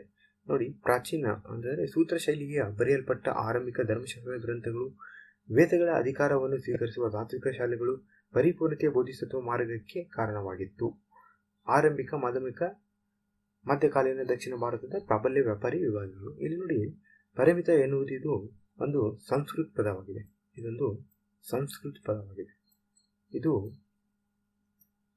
ಹೀನಯಾನ ಮತ್ತು ಮಹಾಯಾನ ಬುದ್ಧಿಸಂ ಕಾಲ ಆ ಒಂದು ಸಮಯದಲ್ಲಿ ತುಂಬಾ ಪ್ರಚಲಿತವಾಗಿತ್ತು. ಅಲ್ಲಿ ನಿಮಗೆ ಗೊತ್ತಿರಲಿ ಸಂಸ್ಕೃತ ಯಾವ ರೀತಿ ಅಂತಂತಂದರೆ ಇದೊಂದು ಬುದ್ಧಿವಂತರ ಭಾಷೆ ಎಂದು ಪರಿಗಣಿಸಲಾಗ್ತಿತ್ತು ಮೊದಲು ಸಂಸ್ಕೃತ. ಬಟ್ ಬುದ್ಧಿಸಮ್ ಬಂದರೆ ನಿಮಗದು ಹರಡಿದ್ದು ಹೇಗೆ ಅಂತಂದರೆ ಪಾಲಿ ಭಾಷೆಯಲ್ಲಿ ಪರಮಿ ಅಂತ ಹೇಳ್ತಾರೆ. ಪಾಲಿ ಭಾಷೆಯಲ್ಲಿ ಪರಮಿ ಅಂತಂತಂದರೆ ಪರಮ್ ಅಂತಂದರೆ ಪರಮ್ ಅಂತಂದರೆ ಕ್ವಾಲಿಟಿ ಅಂತಂದರೆ ಗುಣಮಟ್ಟ. ಹೀಗಾಗಿ ಒಂದು ಪರ್ಫೆಕ್ಷನ್ ಇತ್ತು. ಪರಿಪೂರ್ಣತೆಯ ಬೋಧಿಸತ್ವ ಮಾರ್ಗಕ್ಕೆ ಕಾರಣವಾಗಿತ್ತು. ಬೋಧಿಸತ್ವ ಅಂತಂದರೆ making of Buddha is making ಅಂದರೆ ಬುದ್ಧ ಅಂತಂದರೆ ಜ್ಞಾನೋದಯವಾಗುವುದು. ಇಲ್ಲಿ ಬೋಧಿಸತ್ವ ಅಂತಂದರೆ ಒಂದು ಅಡ್ವಾನ್ಸ್ ಸ್ಟೇಜ್ನಲ್ಲಿ ಇರ್ತಾರೆ. ಬುದ್ಧ ಆಗುವ ಒಂದು ಅಡ್ವಾನ್ಸ್ ಸ್ಟೇಜ್ನಲ್ಲಿ ಇರುವ ಒಂದು ಮಾರ್ಗಕ್ಕೆ ಬೋಧಿಸತ್ವ ಮಾರ್ಗ, path of the bodhisattva, making, Buddha in making ಅಂತ ಕೂಡ ನಾವು ಇಂಗ್ಲೀಷ್ನಲ್ಲಿ ಹೇಳ್ಕೊಬೋದಿದೆ. ಇಲ್ಲಿ ನಿಮಗೆ ಬುದ್ಧಿಸಮ್ ಬಗ್ಗೆ ಸ್ವಲ್ಪ ಒಂದು ಶಾರ್ಟ್ ಆಗಿ ನಾನು ನಿಮಗೆ ಹೇಳಿಬಿಡ್ತೇನೆ. ಗೌತಮ ಬುದ್ಧ ಲುಂಬಿನಿ ಎಂಬ ಸ್ಥಳದಲ್ಲಿ ಹುಟ್ಟಿದರು. ಇದು ನೇಪಾಳದಲ್ಲಿದೆ. ಇದು 563 BCಯಲ್ಲಿ. ಇವರ ತಂದೆ ಹೆಸರು ಶುದ್ಧೋಧನವಾಗಿತ್ತು ಮತ್ತು ತಾಯಿಯ ಹೆಸರು ಮಹಾಮಾಯ ಆಗಿತ್ತು. ಈಗ ಗೌತಮ್ ಬುದ್ಧರ ಒರಿಜಿನಲ್ ನೇಮ್ ಏನಂತಂದರೆ ಸಿದ್ಧಾರ್ಥ. ಅವರ ವೈಫ್ ಹೆಸರು ಏನಂತಂದರೆ ಯಶೋಧರ ಮತ್ತು ಮಗನ ಹೆಸರು ರಾಹುಲು. ಅವರು ಕ್ಷತ್ರಿಯ ಅಂಥೇಳಿ ಕ್ಷತ್ರಿಯವರ ವರ್ಗಕ್ಕೆ ಸೇರಿದವರಾಗಿದ್ದರು. ತಮ್ಮ 29ನೇ ವಯಸ್ಸಿನಲ್ಲಿ ಮನೆಯನ್ನು ತ್ಯಜಿಸಿ ಅವರು ಕಾಂತಕ ಎಂಬ ಒಂದು ಕುದುರೆಯನ್ನು ಏರಿ ಹೋಗ್ತಾರೆ. ಅಲ್ಲಿ ಚಾರಿಯಟ್ ಅನ್ನೋರು ಅವರು ಚಾರಿಯಟ್ ಇದ್ರು. ಜೀವನ ಮತ್ತು ಸಾವಿನ ಬಗ್ಗೆ ತಾತ್ವಿಕವಾದ ಸತ್ಯವನ್ನು ತಿಳ್ಕೊಳ್ಳೋಕೆ ಅವರು ಹೋದರು. ಮುಂದೆ ಅವರಿಗೆ ರುದ್ರಕ ರಾಮಪುತ್ರ ಎಂಬ ಒಬ್ಬರು ಗುರುಗಳು ಸಿಗ್ತಾರೆ. ಅಲ್ಲಿ ಅವರು ಹೇಗೆ ಒಂದು ತಪಸ್ಸು ಮಾಡಬೇಕನ್ನೋದನ್ನು ಕಲಿತುಕೊಟ್ಟು ಬೋಧಗಯಾಗಿ ಹೋಗ್ತಾರೆ. ಅಲ್ಲಿ ಅವರು 6 ವರ್ಷಗಳ ಕಾಲ ತಪಸ್ಸು ಮಾಡ್ತಾರೆ. ಎಲ್ಲಿ ನಿರಂಜನ್ ಎಂಬ ಒಂದು ನದಿಯ ಮೇಲೆ ಮತ್ತು ಪೀಪಲ್ ಅನ್ನುವ ಒಂದು ಗಿಡದ ಕೆಳಗಡೆ. ನಂತರ ಅವರಿಗೆ ಅಲ್ಲಿ ಎನ್ಲೈಟ್ಮೆಂಟ್ ಆಗುತ್ತದೆ, ಜ್ಞಾನೋದಯ ಆಗುತ್ತದೆ. ಅಲ್ಲಿ ಅವ್ರಿಗೆ ಬುದ್ಧ ಮತ್ತು ತಥಾಗತ್ ಅಂತೇಳಿ ಕರೀತಾರೆ. ಬುದ್ಧ ಅಂದರೆ ಒಬ್ಬರು ನಾಲೆಜಬಲ್ ಪರ್ಸನ್, ತಥಾಗತ್ ಅಂದರೆ ಒಂದು ಪರ್ಫೆಕ್ಟ್ ನಾಲೆಜ್ ಆಗಿತ್ತು. ಮುಂದೆ ಬುದ್ಧ ಅವರು ತಮ್ಮ ಮೊದಲನೆಯ ಸೆರೆಮನ್ ಅಂದರೆ ಟೀಚಿಂಗು ಅವರು ಸಾರನಾಥಲ್ಲಿ ಕೊಡ್ತಾರೆ. ಏನಂತಂದರೆ ಧರ್ಮಚಕ್ರ ಪವತನ ಸೂತ ಅಂತೇಳಿ, ಅಂದರೆ ಟರ್ನಿಂಗ್ ಆಫ್ ದ ವೀಲ್, ತಿರುಗುವ ಚಕ್ರದ ಬಗ್ಗೆ ಕೊಡ್ತಾರೆ. ಹಾಗೆ ಅವರು ಕೊನೆಯದಾಗಿ ಕುಶಿನಗರದಲ್ಲಿ ಮರಣ ಹೊಂತಾರೆ. ಸುಖಮಾದವನ್ನು ತಿಂದ ನಂತರ ಅದನ್ನು ಶಿಷ್ಯರಾದ ಕುಂಡ ಅನ್ನುವರು ಕೊಟ್ಟಿದ್ದರು. ಸೊ ಈ ರೀತಿಯಾದಂಥ ಇನ್ಫಾರ್ಮೇಷನ್ ನಾವು ಸಾಮಾನ್ಯವಾಗಿ ನೋಡ್ತೇವೆ. ಬಟ್ ಇಲ್ಲಿ ಕೇಳಲಾದಂಥ ಪ್ರಶ್ನೆಗಳಲ್ಲಿ ಇನ್ಫಾರ್ಮೇಷನ್ ಬಗ್ಗೆ ನಾವು ಸಾಮಾನ್ಯವಾಗಿ ನೋಡಿರುವುದಿಲ್ಲ. ಬಟ್ ಇದು ಒಂದು ಡಿಫಿಕಲ್ಟ್ ಕ್ವಶನ್ ಆಗಿತ್ತು. ನೋಡಿ, ಮುಂದಿನ ಪ್ರಶ್ನೆ ನೋಡೋದಾದರೆ, ಭಾರತದ ಇತಿಹಾಸವನ್ನು ಉಲ್ಲೇಖಿಸಿ ಕುಲ ವ್ಯಾಪ, ದ್ರೋಣ ವ್ಯಾಪ ಎಂಬ ಪದಗಳನ್ನು ಏನು ಸೂಚಿಸುತ್ತದೆ? ಸೊ ಇದು ಮೆಜರ್ಮೆಂಟ್ ಆಫ್ ಲ್ಯಾಂಡ್, ಭೂಮಿಯ ಅಳತೆಯನ್ನು ಸೂಚಿಸುತ್ತದೆ. ಇದು ಕೂಡ ಒಂದು ಡಿಫಿಕಲ್ಟ್ ಕ್ವಶನ್ನು. ಸಾಮಾನ್ಯವಾಗಿ ನೀವು ಈ ರೀತಿ ಪದಗಳನ್ನು ಎಲ್ಲಿ ಕಂಡಿರುವುದಿಲ್ಲ. ನಾರ್ಮಲ್ಲಿ ಇದು ಪ್ರಮುಖ ಪುಸ್ತಕಗಳಲ್ಲಿ ಕೂಡ ನಾವು ಇದು ಕಾಣೋದು ಕೂಡ ಡಿಫಿಕಲ್ಟ್ ಆಗಿತ್ತು. ನಾವು ಎಫಿಗ್ರಾಫಿಕ್ ಪುರಾವೆಗಳ ಮೂಲಕ ನೋಡೋದಾದರೆ, ಬೆಂಗಾಳದಿಂದ ನೋಡೋದಾದರೆ ಈ ಪದಗಳನ್ನು ಕರೀತಾರೆ: ಕುಲವ್ಯಾಪ, ದ್ರೋಣವ್ಯಾಪ, ಅಡ್ಗವ್ಯಾಪ, ಅಂಡ ಪಾತಕ. ಅದೇ ನಾವು ಸೆಂಟ್ರಲ್ ಇಂಡಿಯಾ ಅಂದರೆ ಮಧ್ಯ ಭಾರತದಲ್ಲಿ ನೋಡೋದಾದರೆ ನಿವೃತ್ತನ್ ಮತ್ತು ಭೂಮಿ ಅಂತ ಕರೀತಾರೆ. ಅದೇ ನಿಮಗೆ ಪಶ್ಚಿಮ ಭಾರತದಲ್ಲಿ ನೋಡೋದಾದರೆ ನಿವೃತ್ತನ ಮತ್ತು ಪದವರ್ತ ಅಂತ ಕೂಡ ಕರೀತಾರೆ. ಸೊ ಇವು ಸ್ವಲ್ಪ ನೋಡ್ಕೊಳ್ಳಿ. ಎಲ್ಲಾದರೂ ಮತ್ತೆ ಈ ರೀತಿ ಪದಗಳು ಕಂಡು ಬಂದರೆ ನಿಮಗೆ ಅದು ಗೊತ್ತಾಗಲಿ. ಮೆಜರ್ಮೆಂಟ್ ಆಫ್ ಲ್ಯಾಂಡಿಗೆ ಉಪಯೋಗವಾದಂತಹ ಪದಗಳಾಗಿದ್ದವು ಇವು. ನೋಡಿ ಸ್ನೇಹಿತರೆ, ಮುಂದಿನ ಭಾಗದಲ್ಲಿ ಯಾವ ವಿಷಯಕ್ಕೆ ಸಂಬಂಧಪಟ್ಟಂತೆ ನಿಮಗೆ ಪಾರ್ಟ್ 3ನಲ್ಲಿ ಹೇಳಬೇಕು, ಯಾವುದು ಜಾಗ್ರಫಿ ಆ್ಯಂಡ್ ಎನ್ವೈರನ್ಮೆಂಟ್ ಬೇಕಾ, ಸೈನ್ಸ್ ಆ್ಯಂಡ್ ಟೆಕ್ ಬೇಕಾ, ಅಥವಾ ಮಿಸಲೇನಿಯಸ್ ಇರುವಂಥ ಟಾಪಿಕ್ ಬೇಕಾ ಅನ್ನೋದು ನೀವು ಡಿಮ್ಯಾಂಡನ್ನು ಕಮೆಂಟ್ ಸೆಕ್ಷನಲ್ಲಿ ತಿಳಿಸಿ. ಮತ್ತು ಪ್ರತಿಯೊಬ್ಬರು ಕಮೆಂಟ್ ಮಾಡಬೇಕು, ಹೇಗೆ ನಿಮಗೆ ವಿಡಿಯೋ ಚೆನ್ನಾಗಿ ಅನ್ನಿಸ್ತಾ, ಮತ್ತು ಏನಾದರೂ ಇಲ್ಲಿ ನಿಮಗೆ ಚೇಂಜಸ್ ಬೇಕಾಗಿದೆಯಾ, ಮತ್ತು ನಿಮಗೆ ಯಾವ ರೀತಿ ಎಲ್ಲ ಕಂಟೆಂಟ್ಗಳು ಬೇಕಾಗಿದೆ ಅಂತ ಕೂಡ ನೀವು ನಮಗೆ ಕಮೆಂಟ್ ಸೆಕ್ಷನಲ್ಲಿ ತಿಳಿಸಿ. ಹಾಗೆ ನೀವು ಮತ್ತೊಂದು ನಿಮ್ಮ ಕ್ವಾಲಿಫಿಕೇಷನ್ ಮತ್ತು ನೀವು ಯಾವ ಭಾಗದಿಂದ, ನಿಮ್ಮ ಊರು ಮತ್ತು ನೀವು ಏನು ಓದಿದ್ದೀರಾ ಅಂತೇಳಿ ಕೂಡ ನಮಗೆ ತಿಳಿಸ್ತಾ ಹೋಗಿ. ಆದ್ದರಿಂದ ನೀವು ಏನು ಓದಿದ್ದೀರಾ ಅನ್ನುವುದರ ಮುಖಾಂತರ ಯಾವ ಒಂದು ಏರಿಯಾದಲ್ಲಿ ನಾವು ನಿಮಗೆ ಎಂಫಸಿಸ್ ಮಾಡಿ ಹೇಳಬೇಕು, ಒತ್ತು ಕೊಟ್ಟು ಹೇಳಬೇಕು ಅನ್ನೋದನ್ನು ನಾವು ಇಲ್ಲಿ ನೋಡ್ತಾ ಹೋಗ್ತೇವೆ. ನೋಡಿ, ಮುಂದಿನ ಪ್ರಶ್ನೆ: ಈ ಶಾಸನದ ಮೂಲಕ ಕೆಳಗಿನ ಆಡಳಿತಗಾರರಲ್ಲಿ ಯಾರು ತಮ್ಮ ಪ್ರಜೆಗಳಿಗೆ ಸಲಹೆ ನೀಡಿದರು? ನೋಡಿ, ಬ್ಯೂಟಿಫುಲ್ ಒಂದು ವರ್ಡಿಂಗ್ ಇದೆ ಇದು.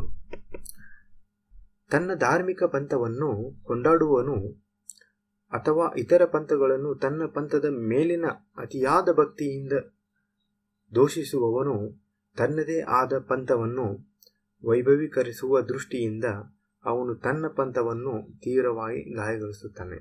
ಇದು ಯಾರ ಒಂದು ಶಾಸನಗಳಲ್ಲಿ ಕಾಣಬಹುದಾಗಿತ್ತು? ಇದು ಶಾಸನಗಳ ಪಿತಾಮಹ ಅಶೋಕರದು. ಶಾಸನಗಳ ಪಿತಾಮಹ ಅಂತ ಕರೀತಾರೆ ಅಶೋಕರದು. ಇದು ರಾಕ್ ಎಡಿಕ್ಟ್ ನಂಬರ್ 12 ಗಿರ್ನಾರ್ ಎಡಿಕ್ಟಲ್ಲಿ ಬರೆದಿದ್ದು ಬೈ ಮೀನ ತಲೀಮ್. ಸೊ ಈ ಒಂದು ಸ್ಟೇಟ್ಮೆಂಟನ್ನು ನೀವು ನೋಡಿ ಇವತ್ತು ನಾವು ಸೆಕ್ಯುಲರಿಸಮ್ ಹೇಳ್ತಾ ಇದ್ದೇವೆ, ಜಾತ್ಯತೀತೆ. ಈಗ ನಾವು ಇದು ಸಾವಿರಾರು ವರ್ಷಗಳ ಹಿಂದೆ ಕೂಡ ಅವ್ರಿಗೆ ತಿಳಿದಿತ್ತು. ಅಂದರೆ ಎಲ್ಲ ಧರ್ಮಗಳು ಸಮಾನಾಗಿ ಹೋಗಬೇಕಾಗಿದೆ, ಯಾರು ಒಬ್ಬರಿಗೆ ಇನ್ಫೀರಿಯರ್ ಆಗೋಲ್ಲ, ಸುಪೀರಿಯರ್ ಆಗೋದಿಲ್ಲ ಅಂತ ಹೇಳ್ಬಿಟ್ಟು ಎಲ್ಲ ಟೋಲ್ರೆನ್ಸ್ ಇರಬೇಕು ಅನ್ನೋದು ನಾವು ಇಲ್ಲಿ ಕಾಣ್ಬೋದಾಗಿತ್ತು. ಎಷ್ಟು ಅವರು ವಿಸಿನರಿ ಇದ್ದಾರೆ ಅಂತೇಳಿ ನಾವು ಇಲ್ಲಿಂದ ತಿಳಿಬೋದಾಗಿತ್ತು. ನೋಡಿ, ಇಲ್ಲಿವರೆಗೂ ನೀವು ಯಾರಾದರೂ ಸಬ್ಸ್ಕ್ರೈಬರ್ ಆಗಿಲ್ಲ ಅಂತಂದರೆ ನಮ್ಮ ಚಾನಲ್ಗೆ ಸಬ್ಸ್ಕ್ರೈಬ್ ಆಗಿ, ಹಾಗೆ ಲೈಕ್ ಮತ್ತು ಕಮೆಂಟನ್ನು ಕೊಡಿ. ನಿಮ್ಮ ಸ್ನೇಹಿತರೊಂದಿಗೆ ಈ ವಿಡಿಯೋನ ಹಂಚಿಕೊಳ್ಳಿ. ವಿನೂತನವಾಗಿ ನಿಮಗಾಗಿ ನಾವು ಈ ವಿಡಿಯೋವನ್ನು ಪ್ರಸ್ತುತಪಡಿಸಿದ್ದೇವೆ. ಇದರ ಉಪಯೋಗ ನಿಮ್ಮ ಸಹ ಸ್ಪರ್ಧಾ ಮಿತ್ರರೊಂದಿಗೆ ಹಂಚಿಕೊಳ್ಳಿ ಮತ್ತು ಅವರಿಗೂ ಯಶಸ್ಸಿನ ಹಾದಿಯತ್ತ ಸಾಗಲು ಅನುಕೂಲ ಮಾಡಿಕೊಡಿ. ನೀವು ಈ ಒಂದು PDF ಡೌನ್ಲೋಡ್ ಮಾಡಿಕೊಳ್ಳಲು ನಾನು ಡಿಸ್ಕ್ರಿಪ್ಷನ್ ಬಾಕ್ಸ್ನಲ್ಲಿ ನಿಮಗೆ ಲಿಂಕ್ ಕೊಟ್ಟಿದ್ದೇನೆ. ತಥಾಗತ GS ಪ್ರೆಪ್ ಎಂಬ ನಮ್ಮ ಟೆಲಿಗ್ರಾಮ್ ಚಾನಲ್ನ ಜಾಯ್ನ್ ಆಗಿ. ಅಲ್ಲಿ ನಿಮಗೆ ಅವಶ್ಯ ಇರುವ ಮಾತ್ರ ಮೆಟೀರಿಯಲ್ಗಳು ಸಿಗುತ್ತದೆ. ಅನ್ನೆಸೆಸರಿ ಮೆಸೇಜಸ್ ನಿಮಗೆ ಅಲ್ಲಿ ಇರುವುದಿಲ್ಲ. ಸೊ 20 ಕ್ವಶನ್ ಇರಬೇಕಾಗಿತ್ತು ಹಿಸ್ಟ್ರಿಯಲ್ಲಿ. ಒಂದು ಕ್ವಶನ್ ಮಿಸ್ಸಿಂಗ್ ಆಗಿದೆ ಬಹುಶಃ, ನಾನು ನೋಡ್ತೇನೆ. ಅದು ಮೋಸ್ಟ್ಲಿ ಗುಪ್ತ ಪನನಿ ಚಂದ್ರಗುಪ್ತ ಅಂತೇಳಿ ಒಂದು ಕ್ವಶನ್ ಇತ್ತು, ಅದು ಮಿಸ್ ಆಗಿದೆ. ಮೋಸ್ಟ್ಲಿ ನಾನು ಪಾರ್ಟ್ 3ನಲ್ಲಿ ಅದು ಮೊದಲನೇದಾಗಿ ನಾನು ಅದನ್ನು ತೊಗೊಂಡ್ಬಿಟ್ಟು ನೆಕ್ಸ್ಟ್ ನಾನು ನಿಮಗೆ ಹೇಳ್ತಾ ಹೋಗ್ತೇನೆ. ಹೀಗಾಗಿ ಇಲ್ಲಿಗೆ ನಾವು ಇದನ್ನು ಮುಕ್ತಾಯಗೊಳಿಸೋಣ ಈ ಒಂದು ಸೆಷನನ್ನು. ನೋಡಿ, ನೀವು ಲೈಕ್ ಮತ್ತು ಸಬ್ಸ್ಕ್ರೈಬ್ ಮಾಡಿ ಮತ್ತು ಟೆಲಿಗ್ರಾಮ್ ಚಾನಲಲ್ಲಿ ಕೂಡ ನೀವು ಜಾಯ್ನ್ ಆಗಿ.